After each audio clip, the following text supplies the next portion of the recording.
Assalamu alaikum wa rahmatullahi wa barakatuh. Alhamdulillah wassalatu wassalamu ala rasulillah wa ba'du.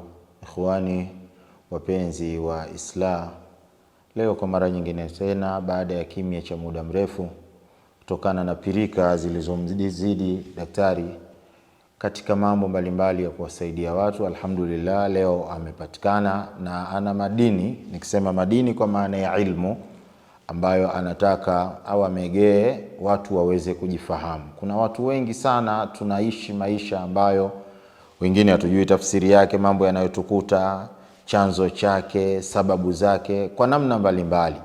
Na haya huwezi kuyapata hivi hivi, lazima ukutane na watu ambao wana taaluma, wana maarifa ya kueleza vitu vya namna hiyo. Na miongoni mwa hao Mwenyezi Mungu ametubariki, tunaye Dr. Sule, na leo tupo naye hapa katika channel yako hii maarufu ya Islah, ambayo ndiyo kazi yake kuelimisha watu, kuwapa watu faida za namna mbalimbali.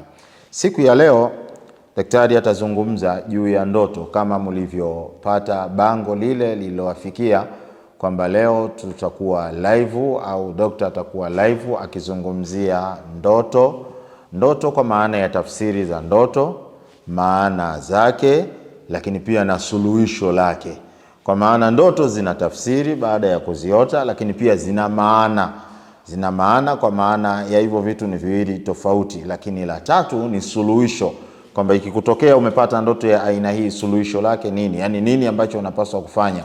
Leo kuwa nasi hapa ili uweze kupata maarifa haya na uweze kufaidika na mambo muhimu ambayo yapo katika taarifa au katika ilmu hii itakayotoka. Nakumbusha tu, wakati tunazungumza hapa tuko katika mji wa Lubumbashi katika nchi ya DRC, na leo watu wa DRC tunawapa nafasi ya kupiga simu live, angalau pia watu wa miji mingine nao pia wanapewa nafasi ya kupiga simu live ili waweze kuuliza maswali, lakini pia watake ufafanuzi wa mambo yao waliokuwa nayo kwa namba ambazo zitakazotamkwa. Lakini tunatoa taarifa kwamba hapa tunapozungumza tuko katika mji wa Lubumbashi. Mji wa Lubumbashi katika nchi ya DRC ndipo ambapo tunapatikana katika muda huu tunaposema, na daktari yupo hapa kwa ajili ya kuwapa watu huduma za namna mbalimbali. Kuwa nasi katika masiku haya, lakini pia leo katika kipindi hiki cha dakika kadhaa au masaa kadhaa ambayo daktari atakuwa anazungumzia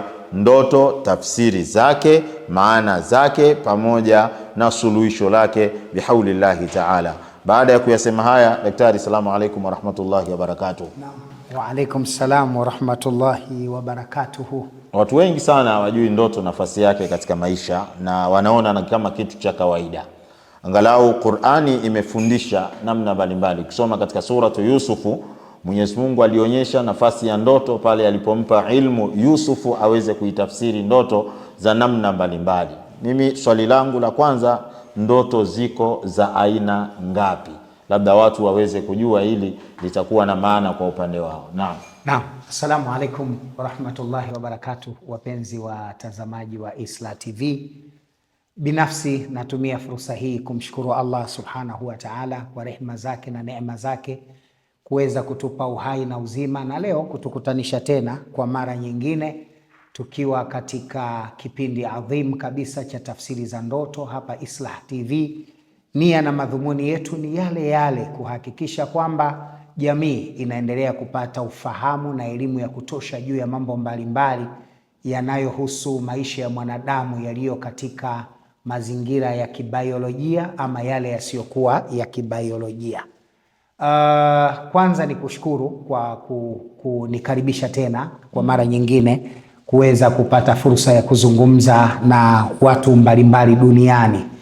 Na kama tulivyotangulia kusema kwenye anwani ya kipindi hiki kwamba leo tutazungumzia tafsiri za ndoto, na swali la ndugu yangu Sheikh Muhammad Rwambo linataka kujua kwa niaba yenu watazamaji wetu na wasikilizaji wetu kwamba kuna aina ngapi kuu za ndoto? Kimsingi ndoto zimegawika katika makundi makubwa matatu. Ndoto zimegawika katika makundi makubwa matatu. Aina ya kwanza ya ndoto ni zile ndoto zinazotokana na Mwenyezi Mungu. Yaani hizi ni ndoto ambazo Mwenyezi Mungu Subhanahu wa Ta'ala anazileta kwa mja kumpa taarifa ya mambo mbalimbali yanayomhusu. Yanaweza kuwa mazuri katika maisha yake au mabaya katika maisha yake. Kwa hiyo ndoto ni taarifa maalum, ni kipimo cha kimwenyezi Mungu kinachompa taarifa mwanadamu kwa mambo ambayo hawezi kuyafahamu kwa kupitia x-ray, kwa kutumia ultrasound, kwa kutumia echo, kwa kutumia kipimo chochote kile cha kibiolojia. Mwenyezi Mungu anajaribu kumweleza mja wake kwamba wewe unakokwenda ima una mambo mazuri au mambo mabaya, una vitu vizuri au vitu vibaya, una uadui au una mafanikio, au una uadui na nyuma yake kuna mafanikio, au una mafanikio na nyuma yake kuna uadui. Hii ndio aina ya kwanza ya ndoto, na tutazitolea mifano. Miongoni mwa mfano huo ni ule ambao Mwenyezi Mungu ameuleta kwa Nabii Allahi Yusuf alayhi salatu wasalam, alipokwenda kutafsiri ndoto ya mfalme juu ya ng'ombe 7 walionona wanakula ng'ombe 7 waliokonda. Akatafsiri kwamba kuna miaka 7 ya neema na kuna miaka 7 ya njaa. Kwa hiyo akashauri mfalme aandae chakula cha kutosha, kwa sababu dunia itapata kwa ukame miaka 7. Na kanuni ya mwanadamu huwa akipata chakula na kitumia, akiamini mwakani atapata tena, au mwaka unaofuata atapata tena. Kwa hiyo Mwenyezi Mungu alimpa credit Nabii Allah Yusuf alayhi salam kwa ndoto hii alipoitafsiri, ambayo iliotwa na mwenyewe mfalme. Baadaye yalipotokea yale, yalipelekea kuwa waziri wa nafasi, waziri wa chakula, akapewa katika serikali ile yeye kuwa waziri wa chakula. Lakini aina ya pili ya ndoto ni ile ndoto inayotokana na sheitani. Sheitani pia anaweza kumletea ndoto mwanadamu, na hapa kuna maneno mapana kidogo ya kujifunza. Kama sheitani anaweza kuleta ndoto, kwanza tufahamu sheitani ni nani. Jambo la msingi tufahamu sheitani ni nani. Kul, Mwenyezi Mungu anasema kul a'udhu birabbin nas, malikin nas, ilahin nas, min sharril waswasil khannas, alladhi yuwaswisu fi sudurin nasi minal jinnati wan nas. Kwa maana nyingine, sheitani anayekusudiwa hapa ni sheitani wa kijini, si sheitani wa kibinadamu. Yani mwanadamu hawezi kukuotesha ndoto. Hiyo kwanza ifahamike. Yani hakuna mwanadamu anaweza kukuletea ruya, akakuletea ndoto wote, kwamba mwanadamu kakukalia kichwani usingizini anakutengenezea ndoto. Haiwezekani. Kwa nini sheitani anaweza? Kwa sababu sheitani wa kibinadamu, wa kijini, yeye ana uwezo wa kubadili hali yake ya kawaida ya kimaumbile na akawa katika mfumo wa hewa, mfumo wa upepo, akaingia katika mishipa ya damu, akakaa katika brain, kwenye nansia kule kwenye kichwa, na akaleta taarifa anayoitaka yeye. Taarifa hii inaweza kuwa sahihi au isiwe sahihi. Maana iliposemwa ndoto ya sheitani, haina maana kila ndoto ya sheitani ni mbaya. Haina maana hiyo pia. Inaweza kuwa nzuri, lakini kaileta nani? Sheitani. Kwa sababu wakati mwingine sheitani anaweza kukuletea ndoto nzuri nayo uhakika, lakini lengo lake ni kukufitinisha. Kwa sababu kazi ya shetani ni kukupoteza.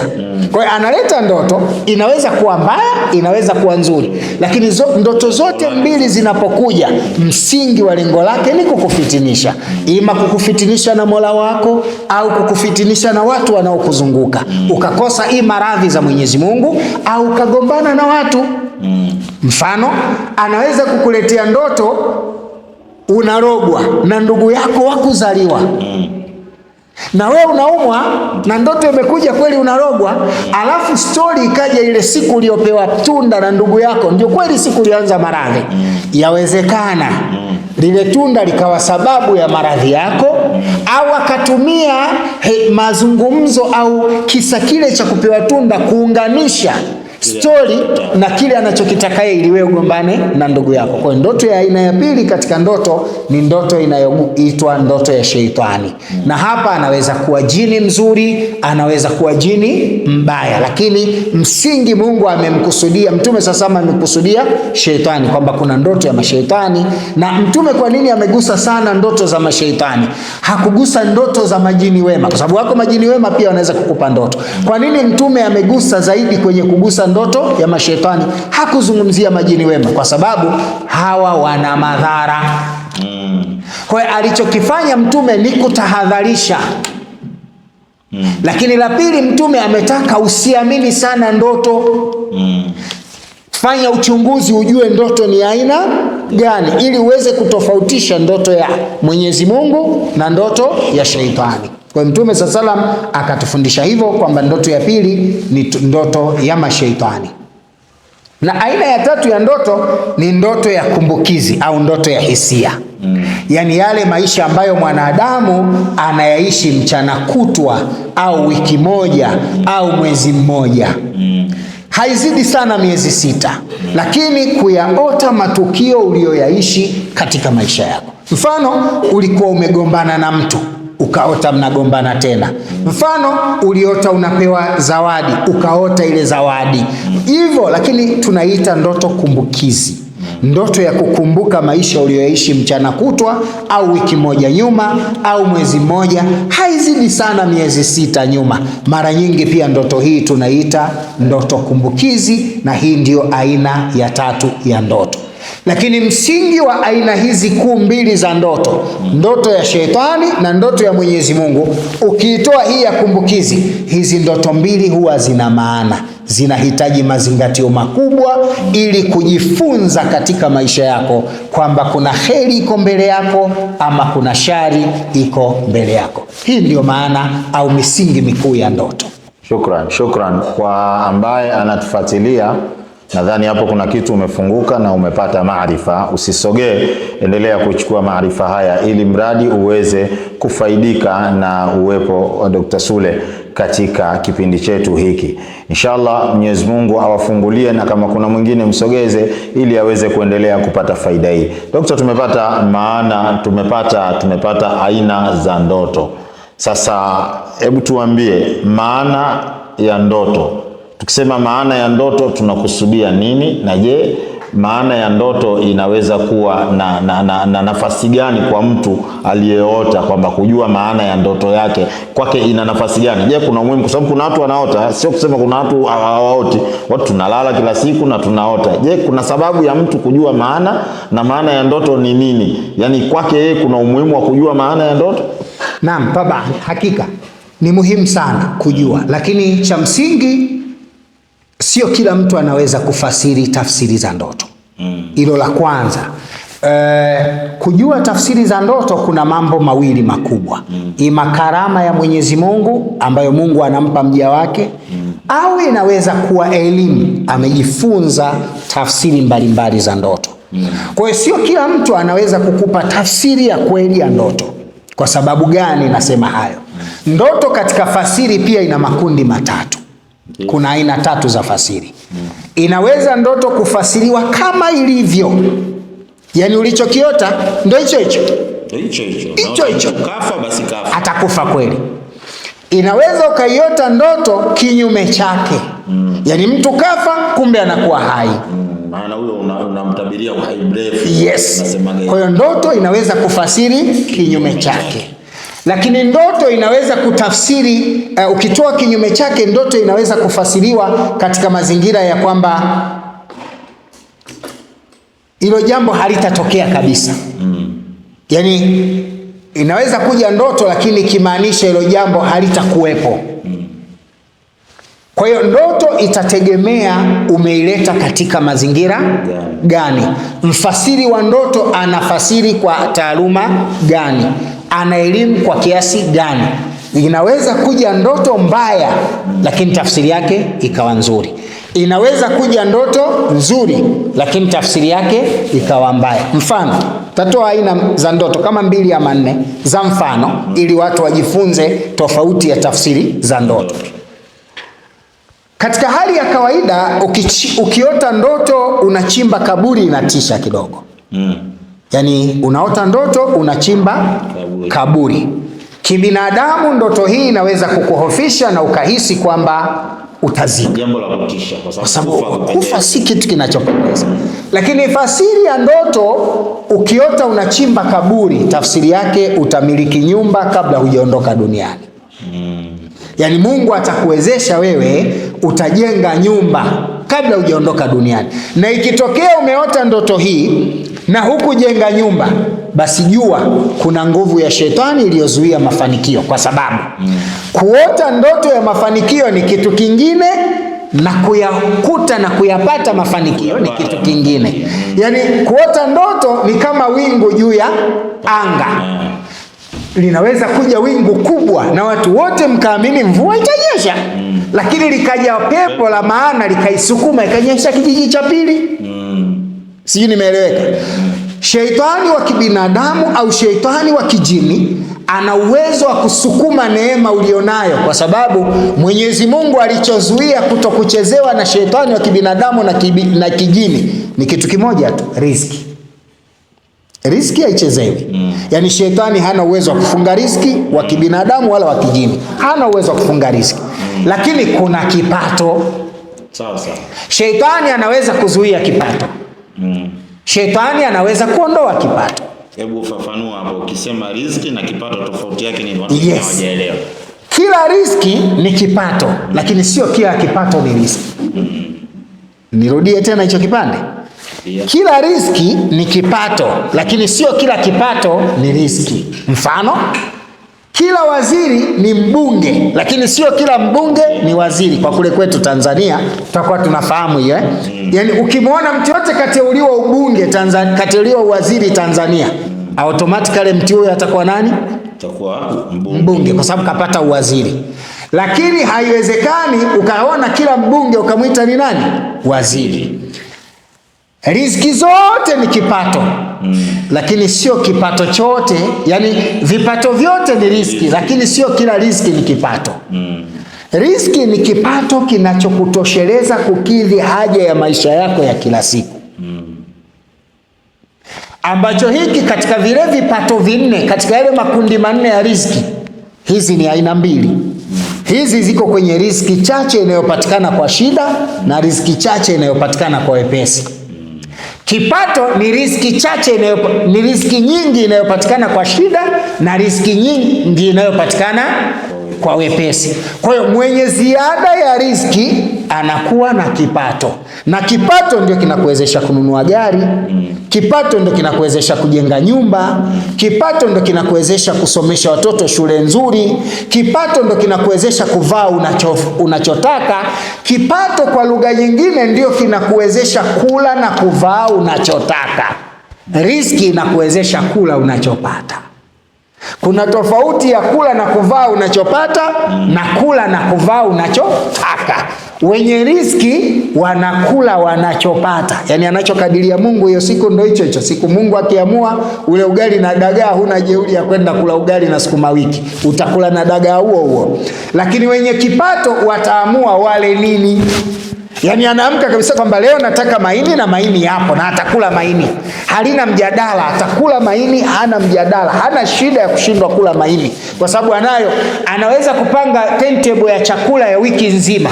Jumamosi tutakula wali maharage, lakini ndani yake utakuwa na kuku wa kuchoma, utakuwa na nyama za kurosti. Jumapili tutakula pilau, Jumatatu tutakula biriani, Jumanne tutakula ndizi na nyama na kuku wa kukaanga. Yani ana timetable ya chakula kutoka Jumatatu mpaka Jumapili, kila siku chakula kipo na haibadiliki. Yani hawajiulizi watu kwamba hayo mazingira ya chakula yataliwaje. Huyu ana kipato. Kwa sababu ana uwezo wa kumudu mahitaji ya matumizi yake anavyotaka. Huyu akitaka kusafiri hajiulizi anatafuta nauli. Yani ukitokea msiba au harusi hivi sasa, anawasha gari, anaingia kwenye gari yake, anakwenda kwenye tukio. Huyu ana kipato. Ikitokea mtu ana maradhi anahitaji milioni 3 ya matibabu hivi sasa, ni kuchukua tu kwenye akaunti akalipia, huyo mtu anapona. Huyu ana kipato. Asa, ukiona mtu anaumwa anakusanyana ukoo ili wapate kulipa gharama za matibabu 600,000 jamaa afanye operation, huyo ana riziki. Yani huyo anapata, anaishi anachokipata. Yani maisha yake yanategemea anachokipata, hayategemei anachokitaka. Kwa hiyo riziki na kipato ni vitu viwili tofauti. Ndio maana nikasema mwanadamu anapoishi katika maisha yake, kuna mtu anaishi kwa kupata riziki tu na kuna mtu anaishi kwa kupata kipato ambacho ni ziada ya riziki. Sasa kipato shetani anakichezea. Hiki ndicho kinachofanyiwa hasad. Ndio maana Mtume sallallahu alaihi wasallam akasema dhikuli neematin mahsud, kila neema ni yenye kuhusudiwa. Yani hapa hakusudiwi yule anayepata ugali na dagaa. Yani hadithi ya Mtume hata imlengi huyo. Yani yule anayekula anachotaka, anachopata haimgusi hiyo hadithi. Wewe nani anaweza kukuhusudu kwa kula muogo mkavu? Nani anakuhusudu kwa kula karanga za kuchemsha? Sio chakula hicho. Anayehusudiwa ni yule anayekula kuku akamwaga kwenye pipa mabaki yake. Anayehusudiwa ni yule mwenye gari nzuri anayepita barabarani. Anayehusudiwa ni yule mwenye kiwanda kikubwa kinachozalisha fedha. Anayehusudiwa ni yule mwenye neema kubwa ambayo watu wengine wanatamani kuipata lakini hawaipati, kwa sababu katika kanuni ya maumbile ya Mwenyezi Mungu kwa mwanadamu, umaskini ni maumbile, utajiri ni jitihada na mipango ya Mwenyezi Mungu.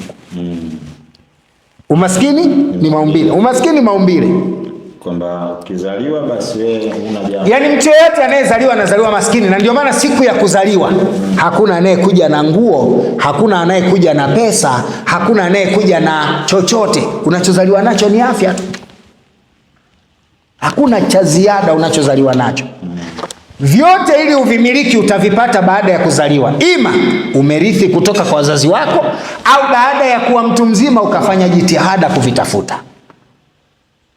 Kwa hiyo riziki, kipato Mungu alivyopanga kipato ni jitihada. Lakini mtu anapozaliwa na umaskini wake, ule umaskini aliozaliwa naye, Mungu anamtengenezea riziki. Kama sio titi la mama yake kama yuko hai, basi uji au titi la jirani atakula hilo. Ndio maana ukizaliwa liko titi la jirani au ndugu utalinyonya, au chakula cha ziada utakacho, kiuji kidogodogo cha ovyo au chakula chochote chakula cha kitoto utakula mpaka utakapofika age. Lakini kumiliki mali, kumiliki fedha, kumiliki utajiri, kuweza kumiliki kile ambacho kitakufanya ule unachotaka, uvae unachotaka, utembee unapotaka, ujitibu unavyotaka, uishi unavyotaka, hiki sasa mawili, ima utakirithi kutoka kwa watu waliokuzunguka, au unaweza kukitafuta baada ya we mwenyewe kuwa mtu mzima. Ndio maana tunawaambia wanadamu, jipambanueni katika kuangalia ndoto zenu. Yawezekana unajiona unaishi masikini, lakini Mungu alishakutabiria kuwa na maisha mazuri, ila kwa sababu hujui namna ya kuyaendea, unaendelea kuishi na dhiki, na Mungu alishakupangia mafanikio. Umegusa ndoto moja hapo kwamba mtu anaweza kuota ndoto ya kutisha mbaya, lakini ikawa na maana nzuri. Na ukatoa mfano kwamba mtu ameota anachimba kaburi, lakini tafsiri yake ni nzuri. Sasa watu wamepata hapo kitu kidogo. Je, mtu anaweza kuota ndoto nzuri kisha ikawa na tafsiri mbaya au ikawa na kusudio baya? Ndio, hakika kabisa. Ukiota ndoto unaokota pesa. Hapa nieleweke, sio umeletewa pesa unapewa. Hiyo ni ndoto nyingine. Umeota uko barabarani, kuna sarafu unaziokota, kuna noti unaziokota. Brother, wewe unakufa maskini. Yaani usipojinasua wewe unakufa maskini. Na mara nyingi watu wanaoota ndoto hizi wanaishi maisha ya chini ya umaskini. Yaani ukiota ndoto unaokota pesa barabarani, ni ndoto inaashiria wewe uchumi wako umepotea, umeokotwa, umezuiwa, umefungwa, una vifungo, una loki za ajabu, una pini zimekushika, na wewe maisha yako tarajia kuwa maskini. Hiyo ni moja kati ya ndoto ambazo unaweza ukaiona ni nzuri kwa tafsiri, lakini ina maana mbaya. Kwa hiyo watu wote wanaoota ndoto anaokota fedha wanatakiwa kuwa makini sana na madhara ya kuja kuwa maskini na kuporomoka kiuchumi. Hata kama una biashara unafanya, hata kama una kazi unafanya, una mshahara mzuri na unapata kipato kizuri, madamu una tabia ya kuota ndoto hii, utaporomoka katika biashara hiyo, utafilisika au utafukuzwa kazi katika mazingira usiyoyatarajia na utakuwa maskini toto. Shukran. Ndugu yangu unayetutazama katika muda huu, nadhani unaendelea kufunguka. Naona maswali yenu hapa mnaendelea kuuliza, muda wa kujibu utafika. Sasa hivi tumwache Dr. Sule aendelee kutufahamisha, aendelee kutufundisha yale ambayo tunayahitaji. Amefasiri hapa, ameeleza tafsiri na nafasi yake katika maisha ya mwanadamu. Bado tuna vipengele, tunaangalia muda, lakini inshallah bado baki hapo, utaendelea kufaidika na maswali yenu yaendelee kuja, yatapata majibu baada ya muda si mrefu. Ukiacha tafsiri ya ndoto, kuna maana ya ndoto, kuna suluhisho la ndoto. Watu wanaota, maeleza hapa ndoto ya kuokota pesa. Kuna watu wanaota wanaokota pesa, asubuhi akiamka anasherehekea, nakwambia jana nimeota naokota pesa, yani mpaka nimesikia raha. Anaamini hilo jambo kwake ni jambo zuri. Sasa imetokea keshaota anaokota pesa, kaota anachimba kaburi. Nini hatua inayofuata kwake? Yani kinafuata nini hapo? Afanyeje katika hilo? Naam, tabari. Kimsingi Mtume sallallahu alaihi wasallam ambaye ndio mkufunzi mkubwa wa maisha ya kiroho katika maisha ya wanadamu leo, ametufundisha mambo mawili katika kila jambo moja. Yani kila jambo moja kwa jambo moja. Ukiota ndoto inayoashiria ubaya, japo nzuri lakini inaashiria ubaya, au kaota moja kwa moja ndoto mbaya, kwa sababu wakati mwingine unaweza kuota ndoto mbaya direct. Mfano, ukaota kuna mtu anakuchoma kisu, ndiyo, au unapigana, au kaota watu wanakufukuza, kisha ukawa unapaa. Kuna watu wanaota ndoto anafukuzwa alafu anapaa. Kuna watu wanahisi ndoto hii inaweza kuwa nzuri. Hii ndoto ni mbaya. Ni mbaya kwa sababu kuota unafukuzwa ni dalili ya kuwa na uadui. Kuota unapaa ni dalili ya kukimbia uadui. Lakini swali, wakati wewe unapaa, umejipangaje kumzuia adui asikuendelee kukufuatilia? Maana yake kwenye ndoto hii unaambiwa yako majanga makubwa ambayo unatakiwa kuyapata, lakini Mungu anakuepusha nayo. Ima anakuepusha mwenyewe direct au anakuepusha indirect. Hapa napo pana ufafanuzi kidogo. Ndio. Kuepushwa direct, unaepushwaje? Ni pale Mwenyezi Mungu anapoleta nguvu yake mwenyewe ya kinga dhidi ya ule uadui unaoletwa.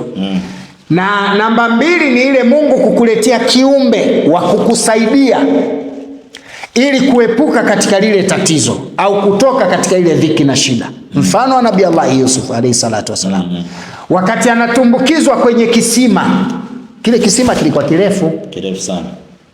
Yusuf angetua kwenye kile kisima angekufa, lakini Mwenyezi Mungu alimleta malaika akamdaka, lakini yeye alihisi kama yuko juu ya jiwe hivi. Na hata wale mabwana walipokuwa wanatumbukiza kamba, Yusuf alipoiona ile kamba na kuitikisa alipata hofu, lakini Mwenyezi Mungu aliwatia moyo wa huruma wale watu.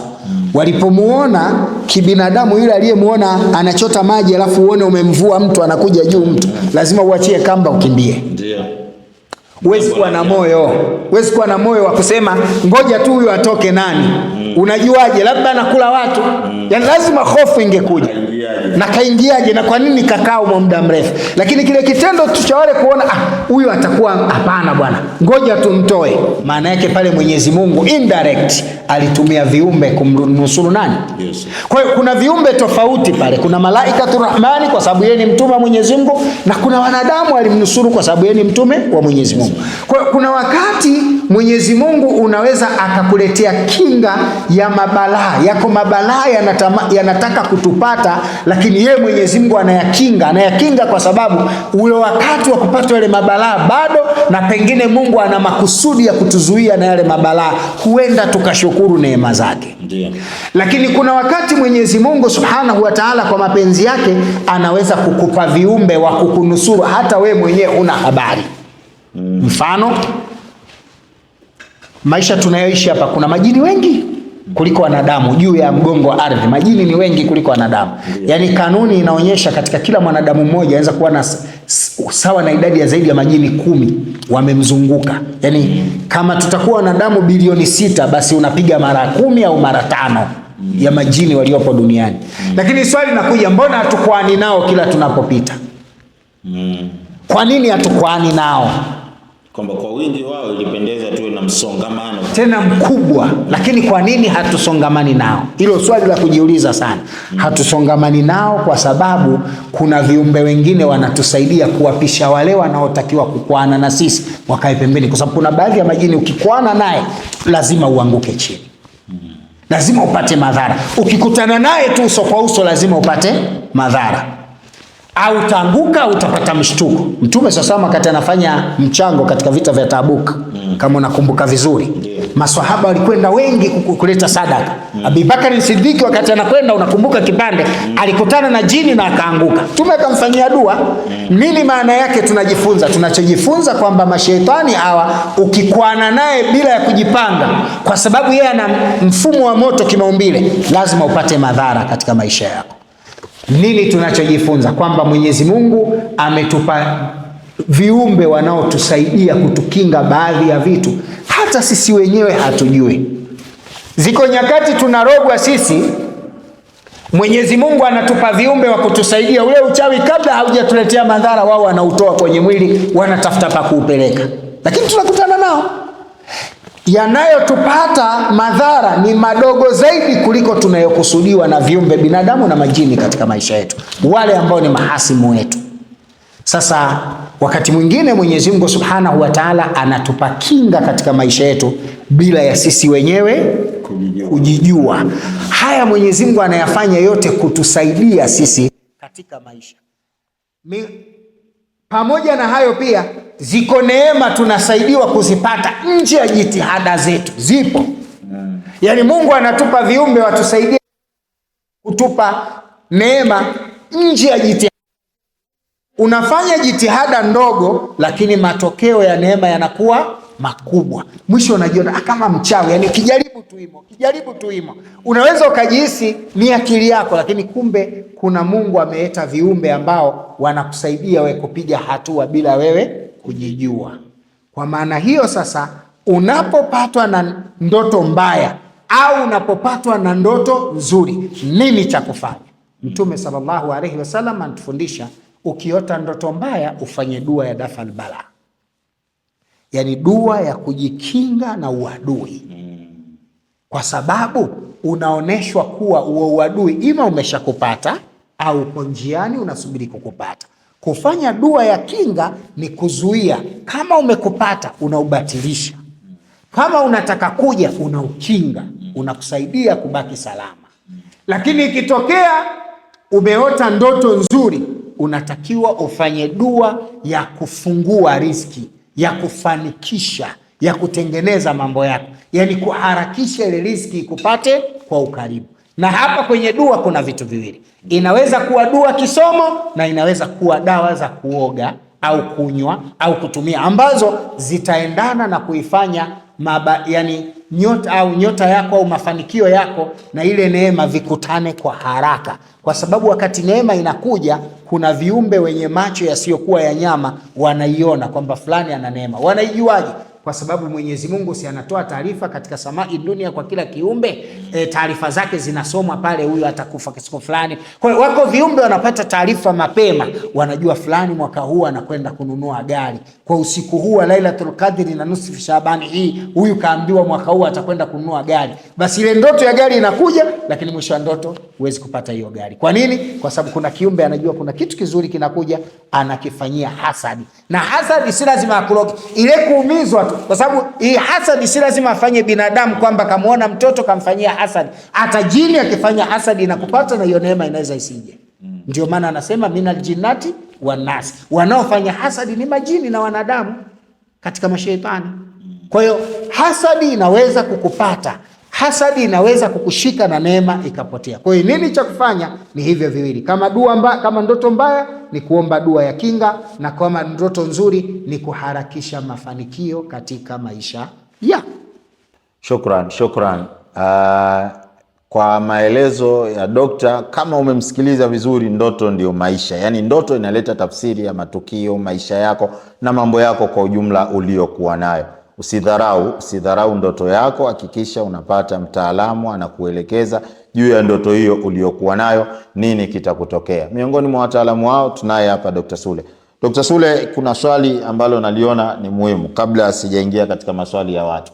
Kama ndoto hiyo ndiyo njia yake au ndiyo tafsiri yake au ndiyo maisha ya mwanadamu yanabeba ndoto katika namna hiyo, kuna watu leo hawaoti. Moja hiyo, yaani kuna mtu haoti kabisa, yakilala amelala, sifahamu Lakini la pili, kuna mtu anaota halafu akiamka asubuhi hakumbuki kile alichokiota. Hawa wako kwenye nafasi gani? Nini kimewasibu katika maisha yao? Naam, tabani. Bismillah. Kimsingi mwanadamu anapokuwa anaota ndoto, haoti ndoto kabisa, huyo yuko kwenye kundi la vifungo.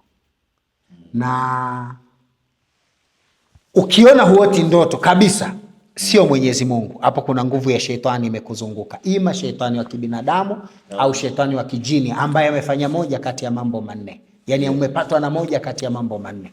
Ima una mizimu michafu imekuzunguka, ama una hasadi imekushika, au na majini wachafu wamekuzunguka, au na tatizo la uchawi umekupiga. Mambo ya manne ndio yatasababisha mwanadamu asiote ndoto kabisa au asahau ndoto. Na tafsiri fupi ya mtu asiyeota au akaota akasahau, huyu ana vifungo. Lakini hawa wawili, mmoja ana nafuu, yani mmoja ana afadhali na mwingine ndo potelea mbali.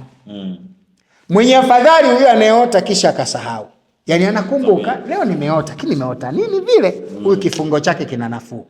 Lakini huyu anayeota alafu hajui kama kaota, yani anaishi kama mzoga, kama maiti, huyu kifungo kiko mbali. Yani huyu kapigwa alafu kilichopigwa kimepigwa, yani uchawi umerogwa tena. Yani kapigwa uchawi alafu uchawi karogwa, ili asijue hata anakokwenda. Kwa hiyo ukiona unaota ndoto hukumbuki, au ukiona huoti ndoto kabisa, wewe uko katika kundi la wenye hasara kubwa, kwa sababu huna taarifa zozote za maisha yako, ima mazuri yanayopaswa kukupata au mabaya yanayopaswa kukupata. Na hiyo ni hatari katika maisha, kwa sababu hutaishi ukajua kesho yako ni ipi. Shukran kwa tafsiri hiyo na maelezo hayo.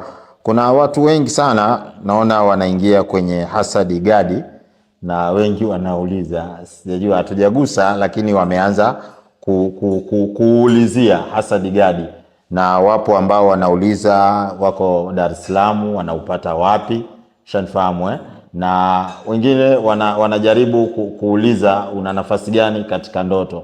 Labda hapo dokta, kwanza waelekeze hao wanaohitaji wako Dar es Salaam, lakini pia kuna watu wa Lubumbashi pia wanataka nao, pia nadhani namba zile zipo, wanaweza kupiga.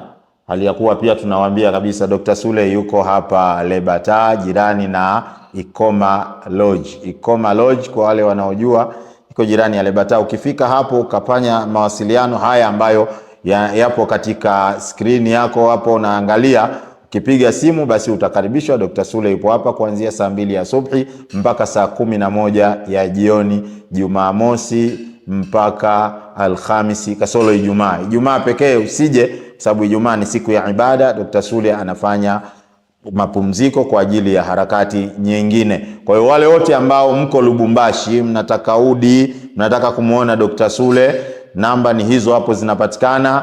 Wewe piga, jirani na Ikoma Lodge hapa eneo la Lebata, utakuwa umempata na umepata huduma hiyo ya kutosha kabisa. Watu wa Mbagala waende pale Ilala Bungoni. Kifika Ilala Bungoni kuuliza Isla, umefika. Namba nazo zipo hapo ambazo unaweza kupiga, unapata udi wa hasadi gadi, lakini pia huduma zinaendelea. Hivi vituo vyote dokta ameviweka, vina watu makini na wanaendelea na taratibu za huduma kama zilivyokuwa kawaida. Dr. Sule, hebu wakumbushe watu, udi wa hasadi gadi unaweza kumfanya mtu ambaye haoti sasa yeye kafungwa, anaweza kuufanyaje udi wa hasadi gadi ili mradi aweze kupata walau ndoto? Au udi wa hasadi gadi unaweza kumfanya nini mtu ambaye mwenye changamoto za aina hiyo? Naam, tabani. Kwanza kabisa nitumie fursa hii kuzungumzia uwepo wa hasadi gadi na jamii. Hasadi gadi imevamiwa. Hasadi gadi imevamiwa kwa sababu wako watu wenye fedha zao wametengeneza udi feki. na Dar es Salaam wameumwaga, na mikoani Dar es Salaam na Tanzania na nchi jirani umemwagwa sana. Wametoa Hasad Gadi udi, wametoa Hasad Gadi sabuni, wamenitangulia hata mwenye haki yangu. Wametoa Hasad Gadi mafuta. Naomba nitumie fursa hii kuambia jamii hivyo vyote ni feki. Na kwa sababu mimi ndio mwenye mmiliki wa udi wa Hasad Gadi original. Ndio. Kwanza nawaambia sina wakala mahali popote mpaka sasa. Hatuna wakala. Kwa hiyo ukiona unanunua Hasad Gadi nje ya Islamic Dua Center pale Ilala Bungoni, barabara Sharif Shamba nyumba namba 3. Au Lubumbashi hapa Lebata. Yani wewe hujanunua Hasad Gadi ya kwetu, umenunua Hasad Gadi ya wahuni wa mtaani. Na kwa sababu Hasad Gadi ya mtaani hatuna cha kujibu nacho. Hatuna haki nao. Matokeo mabaya hayatatuhusu, upotevu wa fedha hautatuhusu. Narudia tena, Hasad Gadi feki zimeenea. Sasa unawezaje kutofautisha Hasad Gadi feki na Hasad Gadi original? Unawezaje kutofautisha? Container iko bandarini.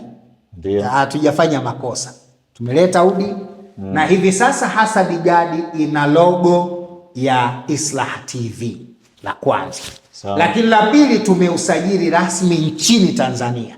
Tunasubiri sasa kuanzia tarehe 15 yeyote tutakayemkamata anauza Hasad Gadi ataenda kutulipa mahakamani. Sawa. Kwa hiyo Hasad Gadi cha kwanza kabisa ili kujua hiyo box ya Hasad Gadi ndio original. Hasad Gadi yetu uinunulie Ilala Bungoni. Sawa. Ofisini kwako. Ofisini kwetu. Hapo ndio utaipata Hasad Gadi. Na ukinunua pale itakuthibitishia kwa kuiona logo ya Islamic Dua Islah Company Limited.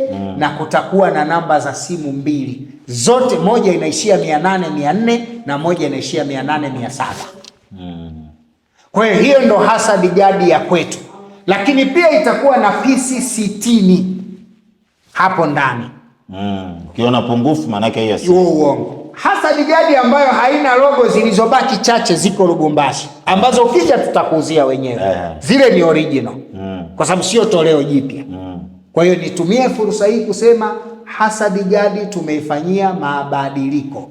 Mafuta Hasad Gadi na sabuni ya Hasad Gadi hatujavitoa. Sisi ndio tunaenda kutoa baada ya hapo, na nitawaambia msiwe na haraka watazamaji wangu. Tutakwenda kuambia na tutakwenda kuzindua. Tulikuwa kwanza tunatengeneza usajili wa haki miliki ya hiyo bidhaa ili wahuni wasije wakatengeneza daraja kwa kutumia jina langu wakafanya daraja la kutafuta fedha na kujinufaisha. Kwa hiyo narudia tena kwa wale wanaotaka Hasad Gadi original, ili kuipata piga simu namba 0710-400-200 0710-400-200 au 0764-111-161. Hiyo ndio namba ambazo ukipiga zitakupa Hasad Gadi original. Au utanipigia mwenyewe nikiwa hapa Lubumbashi kwa kupiga alama ya kujumlisha 254-715-28-60-76. Hiyo ndio namba ya WhatsApp, naweza kupatikana nikiwa hapa Lubumbashi. Namba nyingine ni hizo unazoziona katika bango letu katika kipindi hiki. Kwa hiyo nitumie kwanza, nilitaka nitoe haya maelezo ili watu wafahamu. Japo nataka niongeze kitu. Ndio. Lubumbashi tunataka kuwapa zawadi kubwa. Mwezi huu wa 8. Ndio. Tunataka wana Lubumbashi waanze kupishana na umaskini.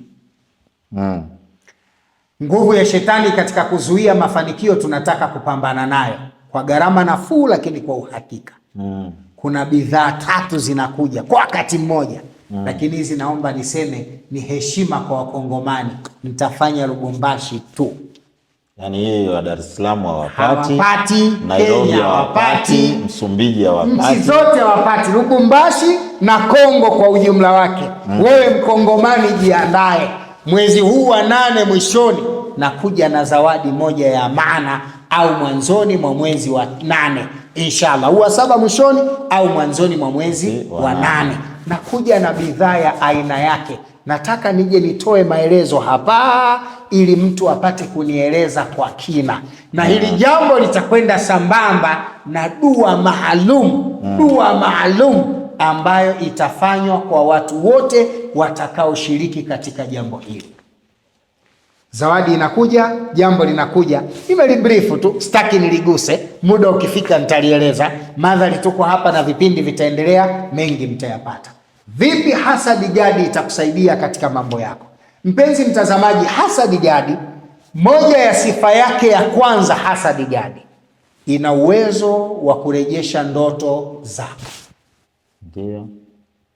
Hasadi gadi kwa wale waliofungwa ndoto wakawa hawaoti kabisa. Hasadi gadi kwa wale wanaoota ndoto wakasahau. Ukiitumia hasadi gadi itakusaidia kuzirejesha ndoto zako. Njia ni 2 ya kufanya au 3. Njia ziko 3. Ya kwanza, utachukua pisi 7 za hasadi gadi. Ndio. Vijiti 7 vya hasadi gadi. Utavivunja, utavipikicha ili kupukuchua unga katika maji ya moto.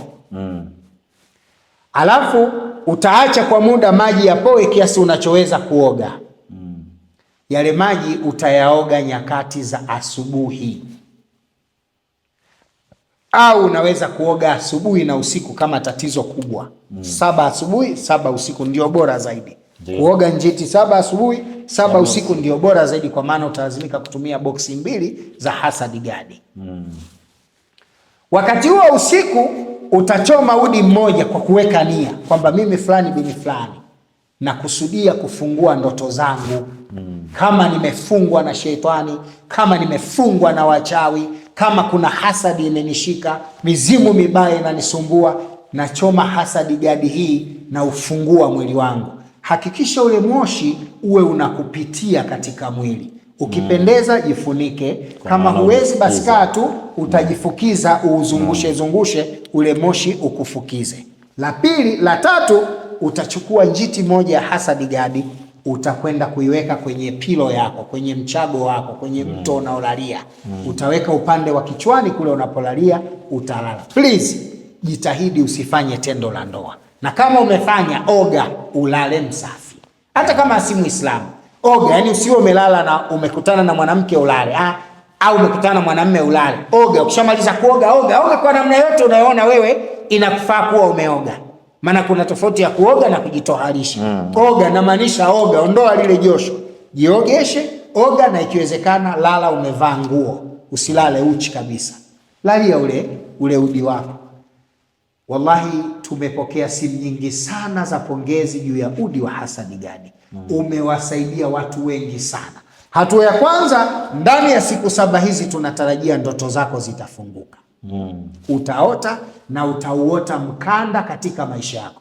Vizuri zaidi kunuia kwamba nataka kuona nini kinachonisumbua. Yani udi wako uwekee nia kutaka kujua nini kinachokusumbua. Yani omba Mungu upate kujua nini kinachokusumbua. Lengo sasa, unapoota ile ndoto, zile ndoto ziletwe na kuambiwa nini tatizo, ili kusaidie kujua namna ya kufungua. Na hapa haitakuja ndoto ya shetani, kwa sababu kazi ya hasadi gadi ni kukuweka mbali na mizimu michafu, kukuweka mbali na majini wabaya, kukuweka mbali na wachawi, kukuweka mbali na hasadi. Hivyo ndoto utakayota hapa itakuwa ndoto taarifa inayotokana na Mwenyezi Mungu kupitia viumbe wake, watakupa ndoto sahihi.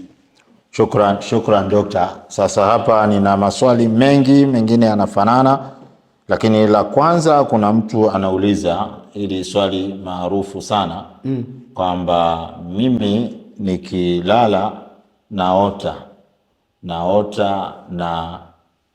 naokota yeye, lakini anasema anaokota dhahabu. Si watu wamezoea kuokota pesa, yeye kulala kwake anaota anaokota dhahabu. Hii ina tafsiri gani? Umaskini bado vile vile, madhari anaokota. Umaskini tu. Huo ni umaskini. Maskini kwa sababu kinachoonekana kipato chake kimefungwa. Na hapa ieleweke, tutatazama thamani ya viwili hivi.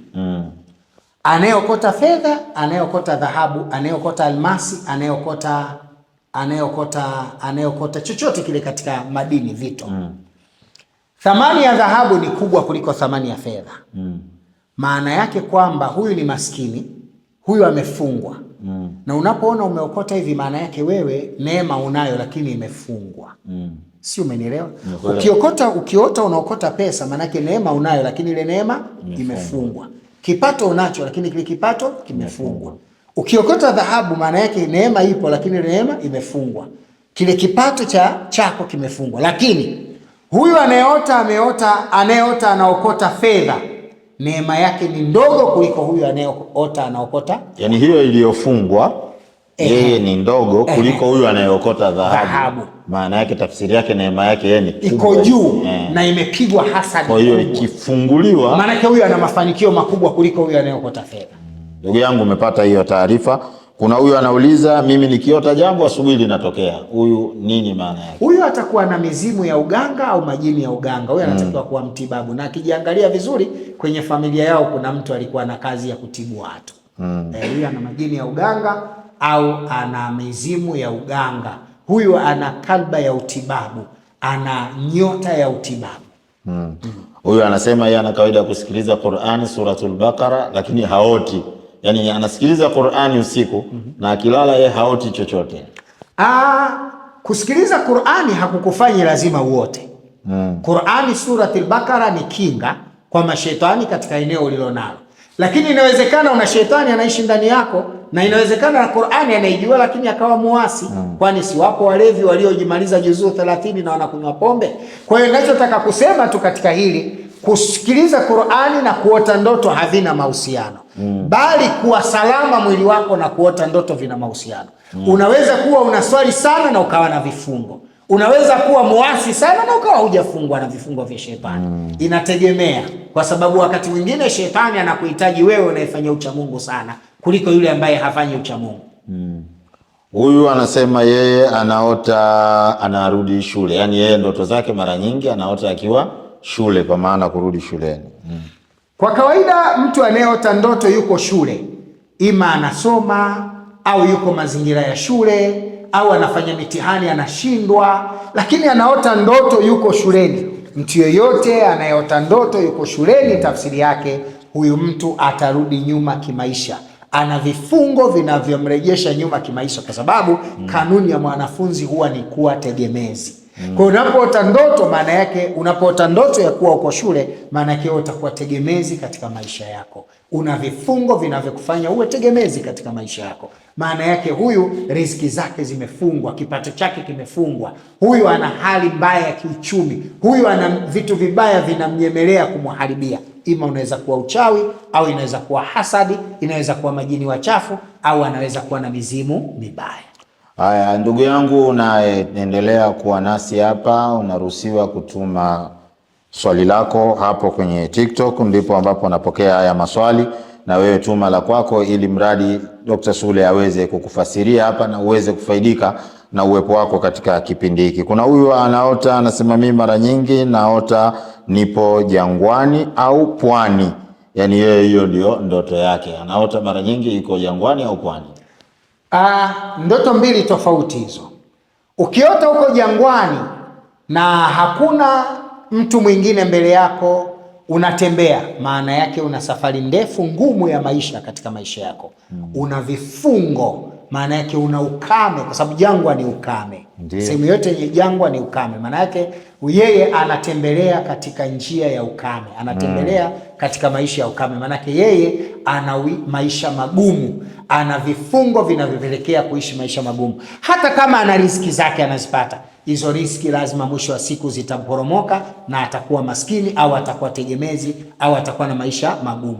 Au kama ni mgonjwa, basi atapata maradhi yatakayokaa muda mrefu bila ya tiba, na anaweza kuwa ndio sababu ya maradhi hayo kumuondoa duniani. Kama hana mke, basi anaweza kujiishi, ataishi hivyo bila kuwa na mke, na kila anapohitaji mke itashindikana, hali kadhalika kwa mume. Ama kuota pwani, inategemea ndoto ya pwani umeiotaje. Ndoto ya pwani ina maeneo mengi. Inaweza kuwa inakusudia unasubiani, jini wa baharini. Inaweza kuwa inakusudia una ruhani, majini wa kwenye maji. Inaweza kuwa inakusudia unataka kwenda kupata mafanikio, kwa sababu ziko ndoto za pwani zinaashiria mafanikio. Mfano, uko pwani alafu kaota unakamata samaki, unavua samaki, unapewa samaki. Tafsiri yake utapata maisha mazuri au utafungukiwa na milango ya riziki. Ndio. Huyu anasema nimeota nipo kaburini, malaika wawili Munkari na Nakiri wamenisimamia, na ustadhi wangu anasema ni wajibu. Yani yeye yuko kaburini, malaika wawili wamemsimamia, alafu ustadhi wake yuko pembeni anamwambia wajibu hao. Nadhani yale maswali ambayo yamezoeleka, Munkari na Nakiri wanauliza yale. Ndoto hii inaashiria huyu mtu anakumbushwa juu ya kumcha Mwenyezi Mungu Subhanahu wa Ta'ala, uwepo wa kaburi, adhabu za kaburi na maswali yaliyopo kaburini. Kuna uwezekano mkubwa huyu mtu ana marohani ambao wanamwelekeza sana katika ibadati ili akumbuke akhera na kujiepusha na maasi. Ndio tafsiri yake. Naam. Haya, wewe ndugu yangu ambaye uko hapa Kongo, unataka ndoto nini? Nyota. Leo sio siku ya nyota, leo tuko na ndoto. Inshallah nyota tutaingia siku nyingine. Huyu anasema mimi nimeota nimepewa pesa kama 300,000. Shekhe hii alishaitafsiri tayari ndoto hiyo. Anasema mimi naotaga nyoka ananikimbiza, alafu kingine nanyimwa sana ni kila siku. Maana huyo anaota nyoka anamkimbiza, hii nanyimwa sana, nadhani anazungumzia maisha ya kawaida, lakini ndoto anayoikusudia yeye anaota mara nyingi anakimbizwa na nyoka. Ndoto ya nyoka tafsiri yake inakuja pale pale kama Mwenyezi Mungu alipokuwa akifundisha katika surati Bakara kuanzia aya 20 alipokuwa akizungumzia habari ya bibi Hawana, sheitani alipokuja katika umbile la nyoka. Mara nyingi unapoota nyoka hasa mweusi au aina baadhi ya aina ya nyoka itaashiria sheitani wa kijini. Maanake huyu inaashiriwa kwamba ana uadui wa sheitani wa kijini ambaye yuko nyuma yake, anayezingira maisha yake, ima kuyafunga, na anaweza kuyafunga katika maisha ya uchumi, anaweza kuyafunga katika maisha ya mahusiano na ndoa, anaweza kuyafunga katika maisha ya kiafya. Kwa hiyo huyu bwana ana uadui wa sheitani nyuma yake ambao unaharibu maisha yake. Haya, karibuni kwa maswali ya ndoto. Leteni ndoto zenu ili tuweze kuzipatia tafsiri kwa dokta hapa. Huyu anasema mimi naota nilipokuwa naishi Mwanzo, nikiishi Mwanzo na kufanya biashara. Yaani kuna sehemu alikuwa akiishi na kufanya biashara, anaota hapo ndipo anapokuwa akiotea ndoto zake. Ndoto ikija anajiota yuko kwenye eneo hilo. Kimsingi unapoota matukio ambayo yalifanyika nyuma, tunaita hiyo ni ndoto kumbukizi. Nimetoa maelezo hapo mwanzo kwamba ndoto hizi ziko za kukumbuka yale maisha uliyokuwa ukaishi nyuma. Kwa hiyo ni katika ndoto kumbukizi, lakini ina maana pia. Ina maana kwamba yeye maisha yake ya biashara bado yana nafasi na yana nguvu. Kama hafanyi biashara au anafanya biashara haitoki, basi atafute mtu wa kumsaidia kumuimarishia mazingira yake ya biashara na Mungu atamfungulia.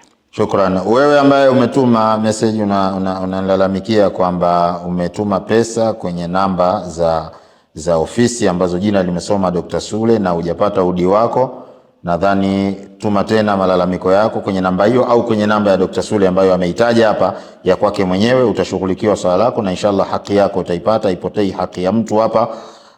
Huyu anasema mimi naota mtu aliyekufa kurudi na kunishika mimi mkono ili nimtembeze kijijini kwetu. Yani yeye anaota mtu aliyekufa amerudi kisha anamshika mkono amtembeze kijijini kwao. Ndoto hii inaashiria kwamba uhai wake unakaribia kuisha. Ukiona marehemu amekushika mkono, maana yake unakaribia umauti. Kwa hiyo ajitabirie, uhai alioishi ni mwingi kuliko uliobaki, amkaribie sana Mwenyezi Mungu. Kama vile mtu akiitwa na maiti alafu akamfuata. Tofauti na ndoto marehemu akikupa kitu. Marehemu aliyekufa ukamuota yuko hai anakupa kitu, utafanikiwa. Ukaota unampa kitu, utafirisika. Ukaota anakuita ukaenda, au kakushika mkono mnatembea naye, tafsiri yake na yeye anataka uende barazakh. Inshallah ndugu yangu, fanya maandalizi, akhera simbali. Huyu anasema ameota mke wake anaolewa na mwanamume mwingine, anajini mahaba. Huyu anasema nimeota na kumbatiwa na msichana ninayemjua, anajini mahaba. Anasema mimi naota sana msiba kwa watu ninaowajua. Anaota misiba lakini watu wanaowajua. Inatokea haitokei? Atufafanulia. Hajafafanua. Ndugu yangu, fafanua. Hiyo misiba ya watu unaowajua inatokea, watu wanafariki kweli ama hafariki? Sababu tafsiri inakuja kulingana, sababu ndoto inaweza kuja tafsiri ya msiba kweli au inaweza kuwa kinyume chake. Inaweza kuja hata kama msiba kwao yeye mwenyewe. Huyu anasema mimi naota na viongozi wakuu. Hii ina maana gani? Anasema viongozi wakuu wa Tanzania. Hii ina maana gani? Ana nyota ya ufalme na mafanikio lakini imefungwa, anahitaji kuifungua. Haya, huyu anasema nimeota nina mimba. Hiyo shehe kishasema au ni majini? Kuota una mimba na yenyewe pia ina tafsiri tofauti. Ndio. Mfano, katika baadhi ya nyakati ndoto inaweza kubadilika kulingana na muotaji na wakati. Kwa sababu ndoto pia inabadilika tafsiri yake, nani kaiota, mazingira gani kayaota. Kuna watu wakiota haina mjadala. Kuna watu wakiota lazima mnaitafsiri kinyume, kwa sababu hayo mambo pia yanatazama. Ukaota ndoto wewe ni mjamzito lakini si mjamzito. Ndio. Alafu ikatokea umejifungua mtoto wa kiume. Utapungukiwa mali. Unaona tafsiri inavyobadilika? Wewe ni mjamzito na unaota mtoto wa kiume, utapungukiwa mali. Manake utakuwa maskini, utafilisika. Kama una mali utafilisika, kama una uchumi mdogo utashuka. Kwa nini inakuja hivyo? Mwanamume katika kanuni hulipa mahari. Ndio. Lakini ukaota ndoto hiyo umezaa mtoto wa kike, utaongezekewa mali. Sababu mwanamke kwa sababu huwa anapokea. Kwa hiyo ndoto inabadilika kulingana na mazingira. Naam. Huyu anasema mimi naota nikipata pesa na tena dola. Na maana gani? Anapataje? Jamani, kama anaota anapewa au anafanya biashara inatiki, maana ana nyota ya bahati, isipokuwa imefungwa. Kama azipati hizo dola ana kifungo. Huyo ziko njia akifunguliwa atakutana na hizo njia za kushika dola na atazishika dola. Tena kabla uhai wake haujaisha. Yaani kabla hajaondoshwa duniani. Haya, huyu anasema mimi naota natembea uchi, natembea nahangaika kutafuta nguo, na shangaa kwa nini niko kwenye mazingira haya. Atapata jambo la kumdhalilisha katika dunia ambalo watu wengi atafedheheka. Atapata jambo la kumfedhehesha, kumwaibisha na kumfedhehesha.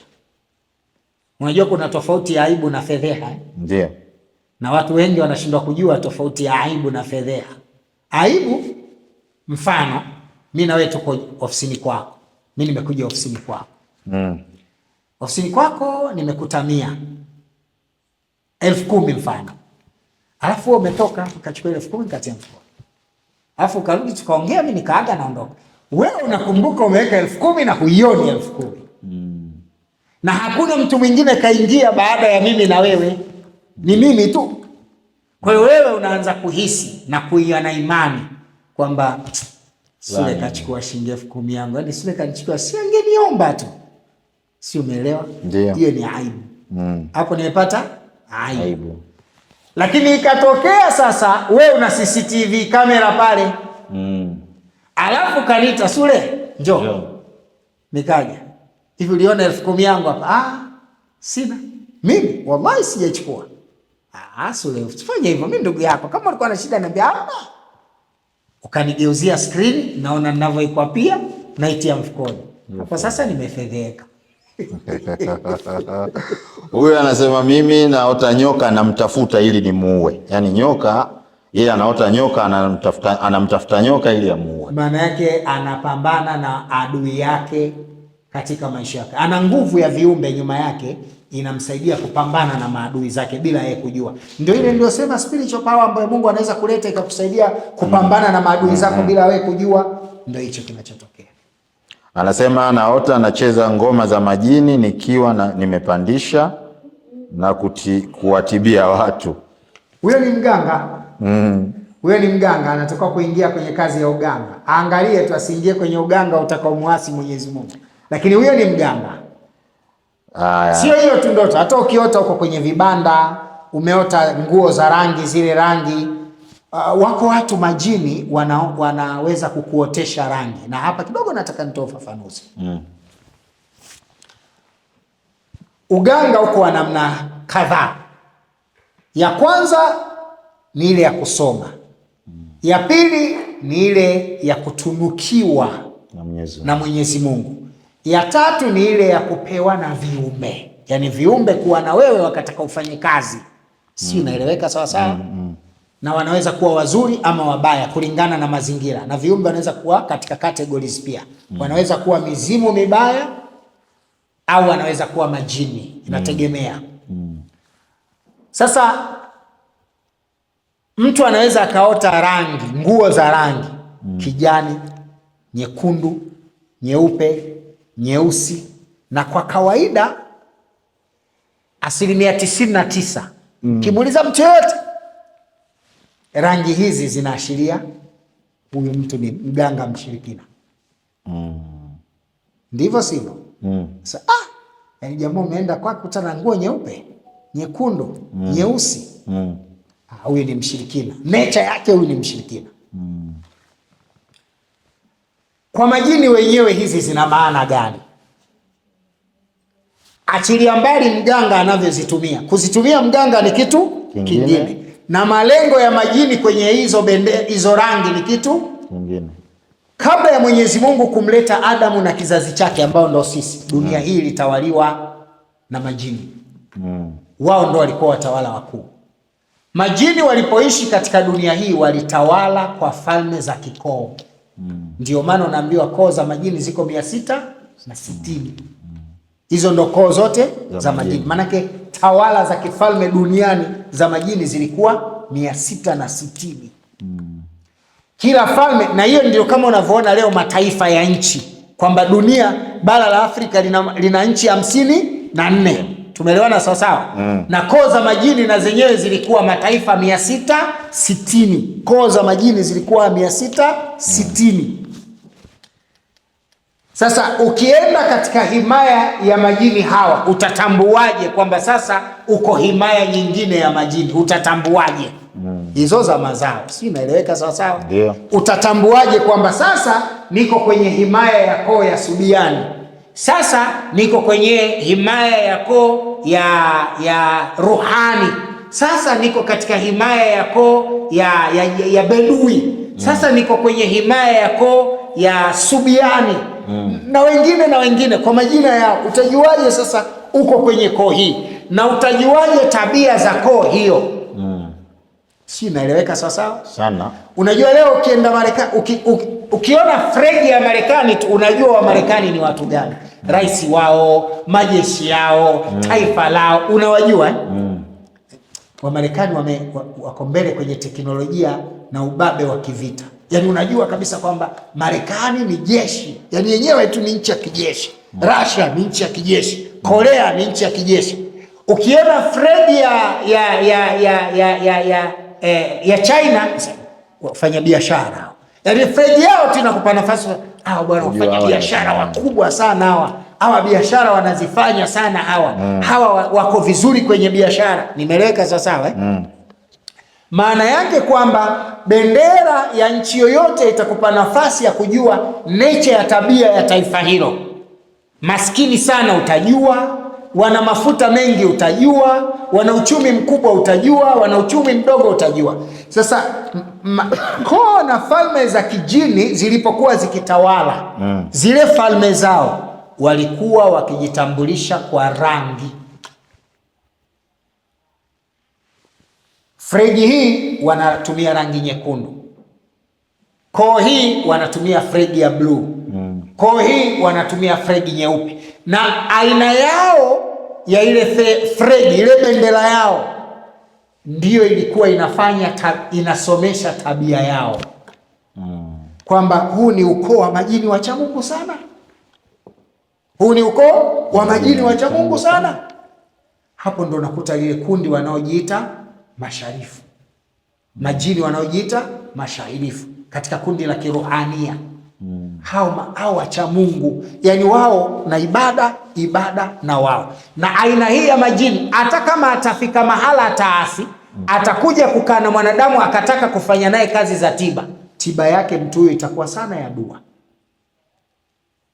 Ni agharabu sana kusikia jini sharifu analipa kisasi kwa kupiga vimondo ngumu. Hafanyagi hivyo. Lakini yeye kazi yake ni kunusuru dua. Mtu fulani bwana anaweza kuwa hata Mkristo, lakini dua yake kuyaombea maji tu. Akiomba maji, akikupa hayo maji imo. Yeye ni kukushika kichwa tu, akikushika kichwa imo. Yeye ni kukuandikia kombe tu, akikuandikia kombe ukinywa imo, ukioga imo. Hiyo ni koo. Lakini ziko koo kazi yao vipande tu. Akina Makata hao na bendera zao nyekundu. Yaani hao ni vita. Hao ni visasi. Kwa hiyo rangi zinazotumika na majini, lengo lake halikuwa jingine lolote bali kutambulisha taifa zao na koo zao. Kama unavyoona bendera ya Tanzania, kama unavyoona bendera ya rais si ana bendera yake? Si nimeleka sasa? Nakuelewa. Sasa kuitumia vibaya bendera ya rais ni jukumu la mtu anavyoitumia vibaya. Lakini lengo la bendera ya rais hakukuwa na lengo la ubaya. Si nimeleka sasa? Kuitumia bendera ya Tanzania ni ubaya wa mtu binafsi, lakini lengo la bendera sio baya. Anapotokea kuwa Mtanzania mwizi, haiwezi kuhukumiwa bendera ya Tanzania, atahukumiwa Mtanzania kwa kosa lake. Anapokuwa mganga anafanya ushirikina kwa sababu ya rangi fulani, rangi isihukumiwe, ahukumiwe mganga aliyefanya ile kazi. Rangi ni fredi ya majini tu katika kujitambulisha wao ni kina nani. Waganga wanaitumia fredi hiyo vibaya kwa makosa yao. Haya ni makosa yao binafsi. Ushirikina ni wa kwao binafsi. Majini hawakutaka wao wafanye ushirikina. Wako majini wasafi wanatumia hizo rangi, lakini hawafanyi ushirikina, ni weupe na ni wacha Mungu. Si inaeleweka vizuri? Nimekuelewa Dokta. Hapa kuna kwanza, kabla sijaendelea na maswali, niwatajie wale ambao wako Lubumbashi. Namba iko hapo juu ya skrini ya TikTok ambayo ni 0984645690. Hiyo ndiyo namba 0984645690. Usije ukapiga namba nyingine. Kuna watu tunataja namba, wanapiga namba nyingine kisha wanalalamika wametapeliwa. Jamani, namba ninayotaja ya Kongo ni hii na wala si nyingine, 0984645690. Hii ndiyo namba inayopatikana hapa Lubumbashi. Ukipiga unataka kufika kuonana na Dr. Sule utapata. Unataka udi wa Hasadi Gadi, piga namba hiyo. Dr. Sule anapatikana hapa Lebata, jirani na Ikoma Lodge. Utakuwa umempata vya kutosha kabisa. Dokta, watajie namba zile za Dar es Salaam, lakini pia na namba zako binafsi, kwa sababu kuna changamoto ya wizi. Kuna watu wanauibiwa sana kwa kupigiwa namba nyingine ambazo hazipo. Bahati mbaya mtu anaambiwa atume pesa na jina linatoka jingine ambalo sio Dr. Sule na bado anatuma pesa. Hebu wafafanulie watu namba zako zikoje. Kuna namba ambayo ina jina tofauti na utambulisho wako ambao umesajili kwa jina jingine, au namba zako zote ni hivyo, ili watu waondokane na hii hali, kabla sijatoa maswali mengine. Asante. Lakini na jambo hapo, kesho inabidi tujifunze kuzitaja namba za simu kwa lugha ya Kifaransa. Kwa sababu naona watu wengi hizi 9-8 zinawatesa kweli kweli. Huku watu wengi wanajua nefu, katre, ndio wanazijua sana. Mimi nilizoea neno namba 1, 81. Ndio ngapi hiyo? 81. 81. Kwa hiyo tuna haja ya kujifunza namba za Kifaransa, namba hizi kuzitaja kwa Kifaransa, na inshallah ndani ya siku mbili hizi tutahifadhi ili tuweze kuzitamka, hata ikibidi kuziandika pembeni, alafu tukawa tunazitaja ili watu wajue, kwa sababu kuna watu ya namba 791 hawajui kabisa mpaka utaje kwa lugha ya Kifaransa. Lakini jingine, namba zetu za simu za Dar es Salaam ni 0710 400 200, 0710 400 200. Unaweza kuanza pia na alama ya kujumlisha 255 710 400 200. Hiyo ndio namba yetu ya ofisi ya Dar es Salaam. Pia tuna namba ya 0764 11 16 16, 0764 11 16 16. Namba zetu zote zinasoma Seif Hassan Sule. Unapotaka kutuma fedha kwa ajili ya kupewa dawa yoyote, namba ya simu inapaswa kusoma Seif Hassan Sule. Ndiyo namba inayoweza kukua sahihi kwako, na ukituma fedha itakuwa hiyo udi unaodaiwa ni udi sahihi sana. Kwa hiyo au hiyo bidhaa ni sahihi kulipiwa. Kwa wale ambao wanasema pengine ametuma pesa kwa Dr. Sule, yawezekana hata huyo ndugu yetu anasema ametuma pesa kwa Dr. Sule, inawezekana akatuma kwa wajanja, sasa hawawezi kumpelekea bidhaa. Lakini ikiwa ametuma kwenye namba yetu, basi hiyo bidhaa ni lazima ataipata. Njia ya kufanya, nipigie namba yangu ya simu ya mkononi ya moja kwa moja ambaye ni 0748 800 400. Yule ndugu yetu ambaye anadai hiyo dawa yake ambayo haijafika, ili niweze kujiridhisha na mimi anipigie kwenye 0748 800 400, ama alama ya kujumlisha 255 748 800 au unaweza kupiga kwa namba yetu ya Kenya ambayo pia ni WhatsApp, ndio inapatikana WhatsApp, ambayo ni alama ya kujumlisha 254 715 28 60 76, alama ya kujumlisha 254 715 28 60 76. Namba hii inapatikana WhatsApp peke yake. Ukipiga tunaweza kuwasiliana na ukapata maelezo. Nisitumie fursa hii tu kuambia ndugu zangu mliopo Lubumbashi, kuna neema pia imekuja, ukiachilia mbali ile tuliyopanga. Wengi wetu tumekuwa tukitamani pete. Tangu tumefika hapa watu wengi wamekuwa wakiulizia pete, na baadhi yao tayari walishalipia pete zao. Kama watu watatu hivi kama kumbukumbu zangu zinanipa, lakini baada ya kusafiri pete zao walikuwa hawajapata. Kwanza ni waombe wale mabwana waje wachukue pete zao, ziko tayari. Sasa. Lakini kwa wale ambao wanataka sasa kupata pete ziko tayari, na nimekuja na vito vya kutosha. Na hapa nitatoa elimu ya kutosha kesho panapo majaliwa. Rangi ya bahati ni kitu kingine. Na jiwe kukufanya uwe na bahati ni kitu kingine. Rangi ya blue kwenye pete haina maana kila blue tu itakufanya hiyo pete iwe ya bahati. Unaweza kuwa nyota yako inahitaji pete ya blue, ukavaa pete ya blue, lakini lile ulilovaa ni plastiki, sio kito. Kito ndio kinachofanya thamani. Marohani na majini wanaishi kwenye miamba yenye vito, hawaishi kwenye maeneo yenye maplastiki. Wanachotumia kia ni vito, wanavyotumikia ni vito, hawatumikii maplastiki. Sasa wewe ambaye leo umetengenezewa pete kwa mganga ukavaa, umevaa pete ya kito au ya plastiki?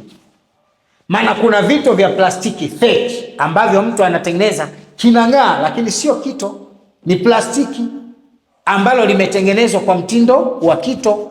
Wewe unavaa ile pete, haileti matokeo. Haileti matokeo kwa sababu ukuvaa kito.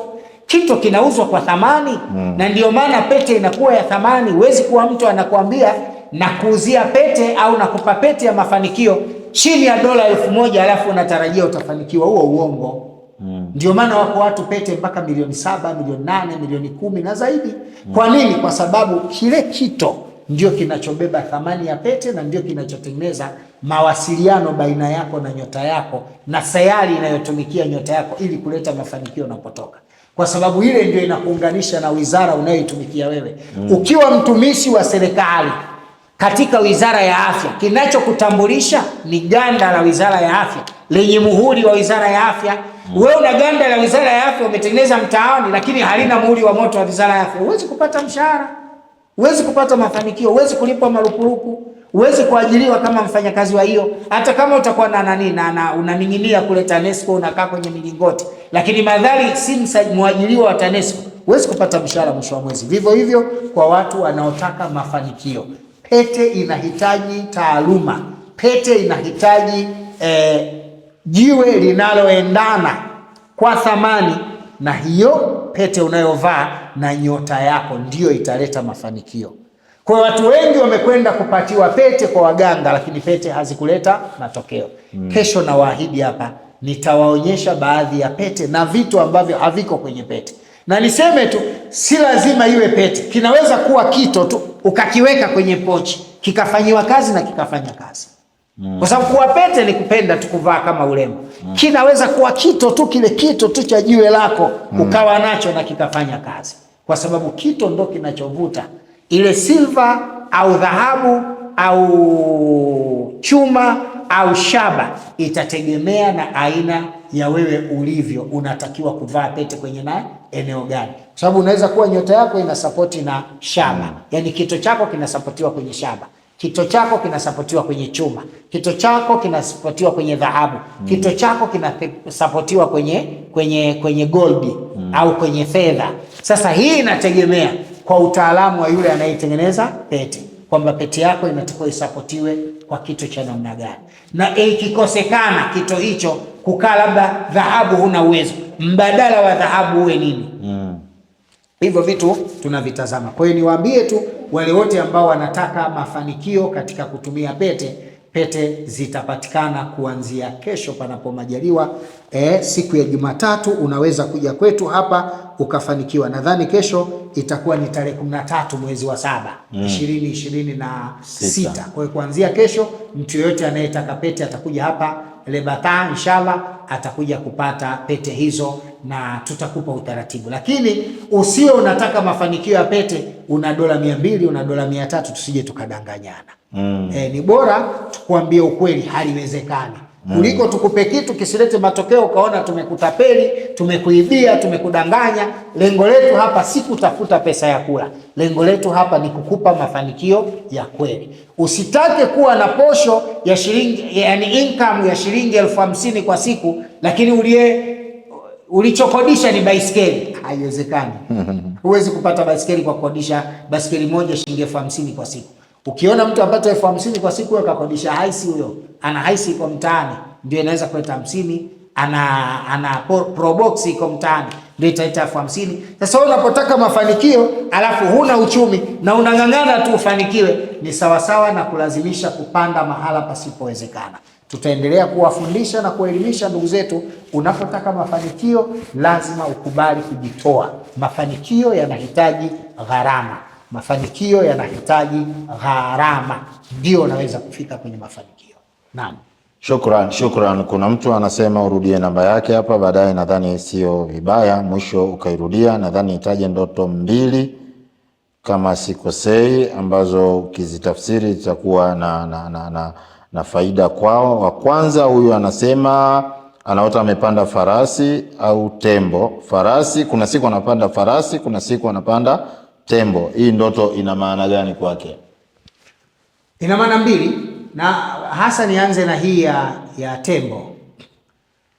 Ukiona tembo anaingia ndani mwako katika ndoto, tafsiri yake utapata mali nyingi, utafungukiwa na riziki kwa kiasi kikubwa. Ukiota umempanda tembo, tafsiri yake utamiliki uchumi mkubwa, utamiliki mali nyingi. Lakini pia inaweza kuwa tafsiri utamiliki ufalme utakaokuwezesha kupata mafanikio. Ukiota umepanda farasi na anakimbia, tafsiri yake utapata mafanikio kwa haraka zaidi. Utapata mafanikio kwa haraka zaidi na utakuwa na mafanikio makubwa kwa haraka zaidi. Lakini wakati mwingine ukiota umepanda farasi, inawezekana una majini. Inategemea sasa umeota farasi katika mazingira gani. Mazingira ndio yatatupa tafsiri. Wewe unaashiria kuwa una majini au inaashiria kuwa unakwenda kufanikiwa kwa haraka au kwa ukubwa. Kwa hiyo huyu bwana anaweza kupiga tena hizo namba zetu private, tukaendelea kumpa zaidi, na kama yuko vizuri zaidi akaenda ofisini kupata maelezo ya kina, sababu kwenye simu kidogo inakuwa muda mdogo. Anaweza kufika ofisini ima hapa Kongo au hapa Lubumbashi, au anaweza kufika pale Dar es Salaam akapata maelezo ya kina juu ya tafsiri ya ndoto yake. Haya, shukran. Na nawaambia tu kwa wale ambao mnataja miji yenu na ratiba, kuna ndugu yangu nimekuona nauliza Komoro. Inshallah ratiba kwa sasa iko Lubumbashi hapa. Baada ya hapa nadhani itaelezwa mji gani daktari anakwenda, lakini kwa sasa yuko Lubumbashi. Watu wa Lubumbashi wanapaswa kuitumia nafasi hii. Yuko hapa Lebata kila siku kasoro siku ya Ijumaa saa 2 asubuhi mpaka saa 11 ya jioni anatoa huduma. Inshallah njoo uonane naye uweze kupata. Na wale ambao tafsiri zenu za ndoto pengine hamjaelewa, tunawashauri mfike katika ofisi ambapo kwa hapa Lubumbashi ni Lebata, lakini kwa wale wa Dar es Salaam waende Ilala Sharif Shamba pale Bungoni, Ilala Bungoni pale wataweza kupata huduma wa yale yote waliokuwa nayo. Sehemu zote huduma zinaendelea muda huo ambao nimeutaja, waweze kufika inshallah bihaulillahi ta'ala. La mwisho, katika swali la mwisho, huyu anasema anaota anachimba. Kule ulisema mtu akichimba kaburi, huyu anasema anaota anachimba dhahabu. Haina maana ya kaburi, anachimba dhahabu, lakini hajasema yeye ni nani, anafanya shughuli gani. Huyo anamaanisha mafanikio, hata sio tu kaburi. Kuota anachimba dhahabu, hiyo inamaanisha ana nyota ya mafanikio. Ana nyota ya utajiri. Ndio. Anaweza kupata mafanikio makubwa mbele ya safari ikiwa ataitengeneza nyota yake vizuri. Na kama atapata mtu wa kumsafisha na kumsaidia, basi hicho anachokiota kitakuwa ni tukio la kweli. Atamiliki mali, inaweza kuwa dhahabu, inaweza kuwa fedha, atazimiliki kwa mkono wake, na atamiliki kulingana na wingi anaupata katika hilo shimo. Kadiri anavyoona wingi katika hilo shimo la dhahabu inavyotoka, ndivyo mali atakavyozimiliki. Na hapa nitumie fursa hii kwa ndugu zetu wa Lubumbashi na maeneo ya Kongo ambao wamekuwa wanafanya kazi ya utafutaji wa madini. Madini yanasimamiwa kwa 99% na majini. Kwa sababu majini ndio makazi yao maeneo yenye madini. Majini wanaishi kwenye miamba. Ndio maana leo kuna baadhi ya watu Kongo hii anapima madini katika eneo la kuchimbia, anayaona kwenye mashine, akichimba chini madini hayapo. Kuna watu leo ana mashine ya dhahabu, anapitisha, anaona kabisa na dictate kwamba chini mita 2 mita 3 kuna dhahabu. Lakini akipeleka mashine madini haipo. Nini kinatokea? Majini kwa sababu anaishi yale maeneo wana uwezo wa kuhamisha dhahabu. Wakaitoa pale, anapoona msonga ule unakuja anahamisha. Kwa hiyo nyinyi mnakwenda pale hamkuti chochote. Na baadhi yao anakwenda kichimba chini anakutana na joka kubwa ambalo hata hajui huyo nyoka ameingiaje kule chini, anaishije, anakula nini. Yaani nyoka yuko chini ya mwamba, unajiuliza swali, huko kwanza kazaliwa na nani? Sababu unamkuta yuko kwenye mwamba fiko peke yake.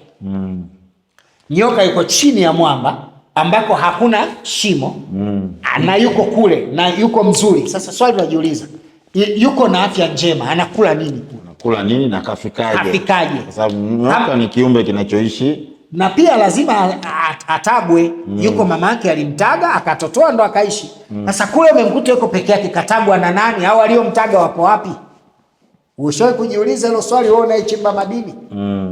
Nataka nikwambie, huyo uliyemuona hapo chini ya mwamba sio nyoka. Huyo ni kiumbe jini aliyebadili sura kwa nafasi ya nyoka ili akutishe, usiingie hapo. Akuhofishe au akutambulishe kuwa hapo kuna wenyewe. Hii ni mali ya watu. Fanya nao mazungumzo basi, usiyetake tu kupora mali za wenzio. Fanya nao mazungumzo, wape chao, akupe chao. Ndio kinachotakiwa la kwanza.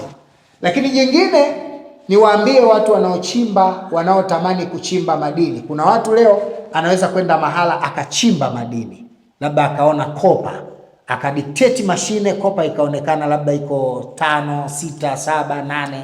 Wa China wanatakaga akipata 2, 3 tu, yeye anakubali, anaingia ubia, anafanya biashara nawe. Lakini unachimba mpaka 5, 6, 7, 8 inaonekana. Lakini akienda kuchimba lile eneo, akipima mashine pale inasoma hakuna kabisa, au imeshuka kutoka 5, 8 imeshuka mpaka 2, 3. Akihamisha kutoka pale anaipeleka kwa Mchina, ikifika sokoni hakuna, empty, majivu matupu. Majini wana uwezo wa kupora madini wakati uko safarini. Unatoa eneo la kuchimba kupeleka eneo la kuuza. hapo hapo wakaichuja wakaibakiza wakakubasikizia matope ukayapeleka. Wallahi iko njia sahihi ya kufanya madini ifike kama ilivyo kwa kutengeneza makubaliano maalum baina yako na wamiliki wa madini hawa bila kumshirikisha Mwenyezi Mungu. Na ziko dawa na dua zikitumika utafanya mali hiyo utaipata. Na mara hii zawadi hiyo tumekuja nayo. Tunataka watu wachache watumie alafu wawe mfano, lakini wawe wameridhia baada ya matokeo waambie wengine kweli jamani lilosemwa tumeliona, ili waendelee kuwashuhudishia watu ukweli wa hili, kwa sababu kuna binadamu siku hizi wamekuwa waongo sana. Anasema hili linawezekana, kumbe haliwezekani. Na wengine anaogopa sasa, mwingine kafanikiwa hataki kusema nani atatoa ushuhuda. Nataka watu ambao wako tayari kutoa ushuhuda tuwape nafasi. Ipo dawa ya uhakika. Mchimbaji, njoo tutakusaidia na utachimba na utafanikiwa. Mfanya biashara, njoo tukusaidie, ili mradi tu hiyo mali inayotoka uwe na mahusiano nayo ya moja kwa moja. Isije kwa wewe nao unasubiri kupewa, unaenda kutoa mali ya bilioni 2 unapewa milioni 20, alafu una faida mawinga, maana naye winga. Hiyo sasa tukusaidie. Njoo tujue kwamba wewe utakuwa mfano bora, kukutoa kwenye shida, kukupeleka kwa mwenye mafanikio. Moja ya kazi kubwa tuliyofanya safari hii ni kuja na treatment zitakazowasaidia wachimbaji wa madini kwa uhakika kabisa. Haya, kabla sijataja hili swali la mwisho, na wakumbusha tena Dr. Sule yuko hapa Lebata. Wale ambao wanahitaji kumuona, namba za simu hizo hapo zipo, lakini pia namba yake binafsi atairejea tena hapo baadaye. Huyu anauliza, naota nimefungwa mguu na ustadhi mzee, halafu akajifunga na yeye, halafu najiona natoa mtu majini. Swali kairudia mara nyingi mpaka anajua nisingejibiwa, au anaweza akaliota hili swali lenyewe naye. Huyo bwana ni mganga, na huyo jini anayemuona kamfunga, huyo babu ustadhi anayemuona kamfunga mguu hapo, huyo ni jini. Kwa hiyo huyo ana jini wa uganga, amemuunganisha na yeye, na huyo jini kazi yake ni kutoa majini. Kwa hiyo akikubali kufanya uganga, huyu bwana itakuwa kazi yake kutoa majini katika miili ya watu. Mtu yote kipandisha jini yake anamkwanyua kama kasimama. Maana hiyo ni taaluma, ni watu wachache wenye hiyo taaluma wanaoweza kumkwanyua jini hapo kwa hapo. Kuna mtu mmoja siku moja hii juzi wakati tuko Dar es Salaam nilipata fursa ya kwenda Rufiji kule shambani kwetu na baadhi ya wagonjwa wetu kwa ajili ya kuwasaidia. Sasa kuna bwana mmoja yeye katoka nje ya nchi na kazunguka maeneo mengi, kashangaika huku kule. Sasa kafika kule, nikamwambia wewe kwa tiba yako twende tukafanye kule kijijini kwetu, kwa sababu kule na maeneo mengi mazuri ya kufanya tiba ya uhuru zaidi. Unajua Ilala Bungoni ni town sana pale. Kwa wakati mwingine hata kumsaidia mtu mazingira yake kwa mtu mwenye heshima hivi anaweza kuona hapa watu wataniona hapa naingia hii ofisi. Kwa tukapanga tukaenda Rufiji, eneo zuri sana kijijini shambani. Yani ukishuka uko umezungukwa na msitu alkhasiri na mahala pa kulala, mazingira kama haya. Sasa katika wale watu waliokuja, miongoni mwao walikuja wamama wana majini na bwana mmoja na majini, nikafanikiwa kuyakwanyua majini. Sasa yeye alichokuwa anajua kumtoa jini mwilini lazima uwe umepandisha jini wewe kwanza. Yaani wewe upandishe jini alafu mtoe jini. Sasa washangaa kuniona mimi namkwanyua jini ambaye wenzake wanasema, yule mama anasema watu wanamuogopaga, yani anawatisha, ana mikwara. Alafu mimi kama mtoto tu, yani nimemwamrisha tu nikampiga nguvu moja ya maana, yeye mwenyewe akaomba radhi na akaomba kuondoka. Sasa ile jamaa baadaye akanifuata, "Shehe, mbona nimekuona unatoa majini hata hujapandisha? Afu wewe majini waogope, wakitoka hawakurudii." Nikamwambia mimi jini hawezi kunirudia, kwanza ananiogopa, ananirudiaje?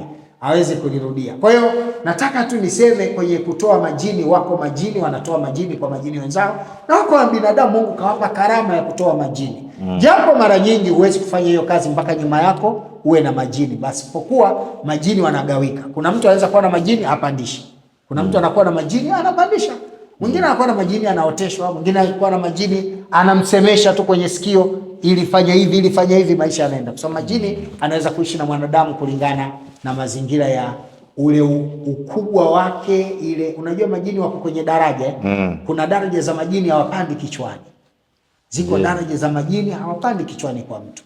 Anakuwa tu rafiki yako, mnaishi kama rafiki yako. Lakini kila kitu yuko na wewe, ila hapandi kichwani. Iko daraja ya jini anakuotesha tu ndoto, hapandi kichwani, lakini anakuotesha ndoto. Iko daraja ya jini anakupa kitu kama ilham, yani ukikaa unawaza jambo afu lile jambo unaloliwaza ndio hivyo hivyo linakuwa. Ndio kuna baadhi ya watu wakikaa anasema kuna mgeni anakuja leo. Alafu mgeni huyo kuna msiba utatokea, alafu msiba huo wale ni majini, anakuletea taarifa kama ilham. Unaipata taarifa kama ilham. Hao ni majini.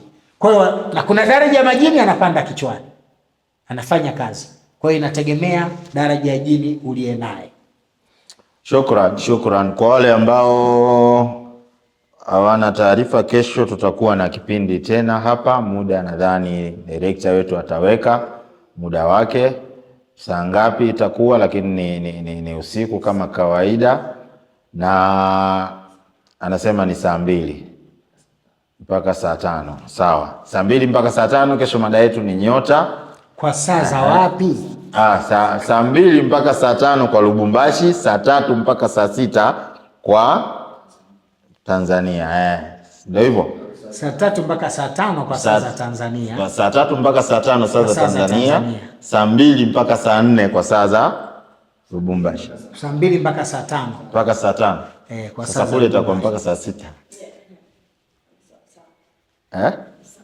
Saa 2, saa 3 mpaka saa 4 kwa saa za Lubumbashi. Yaani ukifanya hapa saa 2 mpaka saa 4 kwa saa za Lubumbashi, saa 3 mpaka saa 5 kwa saa za Tanzania.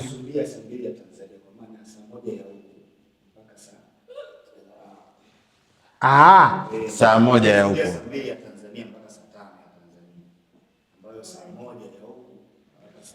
Mimi nashauri jambo, kwa nini tusifanye saa 2 ya huku ili watu wapate utulivu? Saa 2 ya huku. Saa 1 bado watu wako njiani. Ya kipindi. Sawa. Asante mama. Director bwana anatuchanganya.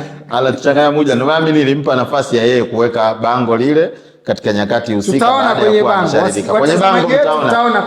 Mtaona kwenye bango ni muda gani ambao kesho tutakuwa, lakini kipindi ni nyota. Kipindi kesho ni nyota. Wewe unataka kujua nyota yako, unataka kujua nyota ina kazi gani, vipi unaweza kufanikiwa mambo yako kadha wa kadha, pete nini, kesho yote ndiyo ambayo Dr. Sule atayazungumza katika kipindi chetu cha kesho. Sasa hivi kesho tutazungumzia nyota ya mizani. Nyota ya mizani. Nyota ya 6 miongoni mwa nyota 12. Nyota ya mizani ambayo inagusa majina yanayoanza na herufi ya S na G. Haya, ndugu yangu, jina lako kama linaanzia na herufi ya S na G, kesho ni wakati wako kukaa hapo ili upate faida hii. Muda utaupata hapo hapo Isla ili uweze kufaidika nalo. Dr. Sule, nadhani sasa ni muda wa kuwatajia ile namba tena, lakini la pili pia kuwaambia chochote wapenzi wako, watu wako na wale wenye mahitaji katika mji wa Lubumbashi, lakini pia walioko katika miji mbalimbali. Kuna mtu mwingine yuko nje ya mji ambao pengine hauwezi kufikia. Mfano kuna watu wako Uingereza, Marekani, Uturuki. Sidhani kama ratiba yako iko rahisi katika maeneo hayo. Wao wafanyaje? Wafanye nini wanapokuwa na kuhitaji wewe? Kwa sababu kuna miji hapa unaweza kuifikia na iko kwenye ratiba yako. Mfano Nairobi iko kwenye ratiba yako, leo uko Lubumbashi, lakini pia kuna Komoro iko kwenye ratiba yako, Kinshasa iko kwenye ratiba yako. Angalau watu wa Kinshasa pia sasa hivi wanaweza kufanya mawasiliano na wewe, wakaona vipi wanaweza kuhudumiwa kwa ujirani huu uliopo kati ya Kinshasa na Lubumbashi. Je, walio nje ya miji mingine nao pia unawaambiaje ili watu wajue, na zile namba zitaje ili wasiingie katika namba nyingine? Naam, kwa wale ambao wanapenda kuwasiliana nami moja kwa moja kama Dr. Sule, namba yangu ya mkononi ni 0748800400. Namba yangu ya mkononi ni 0748800400. Kwa wale walio nje ya nchi ya Tanzania unaanza na alama ya kujumlisha 255-74800-400. Namba hii itakupa nafasi ya kuwasiliana nami, na namba nyingine kwa WhatsApp ni alama ya kujumlisha 254 alama ya kujumlisha 254-715-286076. Hii ni namba ya Kenya kwa wale ambao wanaweza kuwasiliana mimi. Hii ni namba ya WhatsApp. Tunaweza tukasaidiana kwenda mahali popote ikiwa ratiba itapangwa vizuri, lakini kwa sasa naomba watu waje kwanza Lubumbashi kwa watu wa Kongo. Tumeweka kituo hapa Lubumbashi, lengo letu iwe center kwa watu kutembelea hapa, kuepuka ile kukata visa na nini, kwa sababu kutoka Beni kuja hapa ndege zipo, kutoka Lubumbashi, kutoka maeneo mbalimbali Goma kidogo ni ngumu kwa mazingira yalivyo, lakini kutoka miji mbalimbali kuja hapa ni rahisi. Kwa hiyo kwa wale ambao wangetaka huduma zetu ni vizuri, Kisangani na maeneo mengine wanaweza kuja hapa Lubumbashi wakaja wakapata huduma zetu na tuko hapa. Na nikwambieni Wakongomani, ndugu zangu, vipenzi vyangu, tumefanya ziara hii maalum na kuweka kituo hiki maalum. Lengo letu ni kujaribu kutoa huduma alafu kusubiri kuona matokeo kwa wale tunaowatolea huduma. Hatukufanya haya kwa lengo la kufanya biashara kwamba tumefanya huduma afu tunaondoka. Hapana, tunajaribu kutoa huduma alafu tuangalie matokeo ya ile huduma ambayo tunaitoa. Ndugu yetu Shabani kutoka Komoro, nimekuona hapa kwenye simu na unatamani sana kuona tunakuja Komoro, na huyu ni mmoja kati ya mapatina wa karibu kabisa na wasaidizi wa karibu wa makamu wa rais wa Komoro. Ni mwaliko maalum huo Komoro kutoka huko, panapo majaliwa ya Mwenyezi Mungu.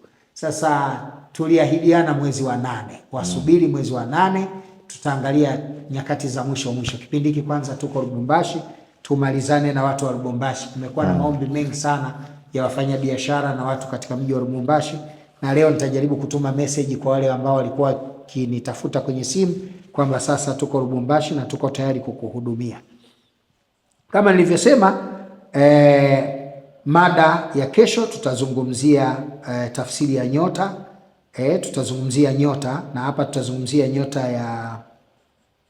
nyota ya mizani ambayo ni nyota ya 6, nyota ya 7, samahani, ni nyota ya 7 miongoni mwa nyota 12.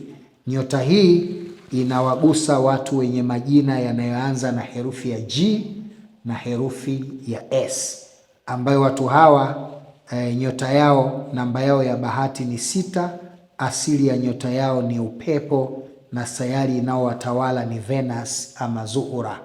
Hawa wana siri kubwa sana katika nyota hawa bwana, habari yao nzito sana.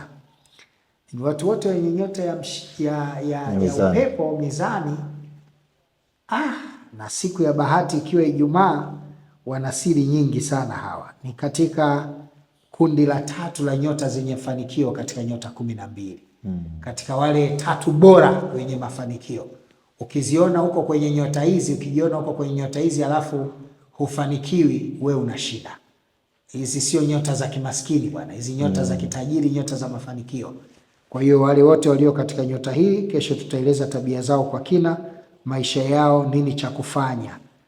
Wanapaswa kuitumikishaje nyota hiyo, na vipi wanaweza kufanikiwa kwa kuwa wapo katika nyota hiyo. Hayo mafanikio wanayapataje kutokea katika nyota hiyo? Inshallah taala kesho tutaelekezana vizuri, muda ambao bango litatoa maelekezo kutoka kwa director Jamal Hamza kutoka hapa Isla TV. Inshallah. Naam, shukran. Tumefika mwisho wa kipindi chetu, lakini ndio mwanzo wa kipindi chetu cha kesho, na tayari taarifa imetolewa kwamba ni kipindi kinachohusu ndoto, kinachohusu nyota, na kesho itazungumzwa nyota ya mizani. Kwako wewe ni kuendelea kufuatilia ili ufaidike na haya, na wale ambao bado wanahitaji huduma, basi namba ni hizo. Kuna mtu kauliza namba ya Kongo, namba inaonekana kwenye skrini hapo, hiyo ambayo nimeitaja mwanzo, 0984645690. Nimetaja hiyo Kiswahili, mimi hizi za Kifaransa bado kidogo, namtafuta mwalimu, na kama yupo mwalimu wa kunifundisha Kifaransa namkaribisha inshallah ili niweze kujua, lakini sasa hivi naweza kuzitaja kwa Kiswahili: 0984645690. Zinaonekana hapo, zimeandikwa na jina Kongo mbele, zinapatikana. Kwa hiyo piga namba hiyo kwa ajili ya kufika pale Bata saa 2 asubuhi mpaka saa 11 ya jioni. Jumamosi mpaka Alhamisi kasoro Ijumaa, ambayo haina shughuli ya aina yoyote katika huduma za Dr. Sule. Lakini kesho nawaalika tena, muda tutauweka katika taarifa zetu katika Islah hapo, ili uweze kufaidika na siku ya kesho inshallah. Baada ya kuyasema haya, wama alaina illa albalaghul mubin. Wassalamu alaikum warahmatullahi wabarakatuh.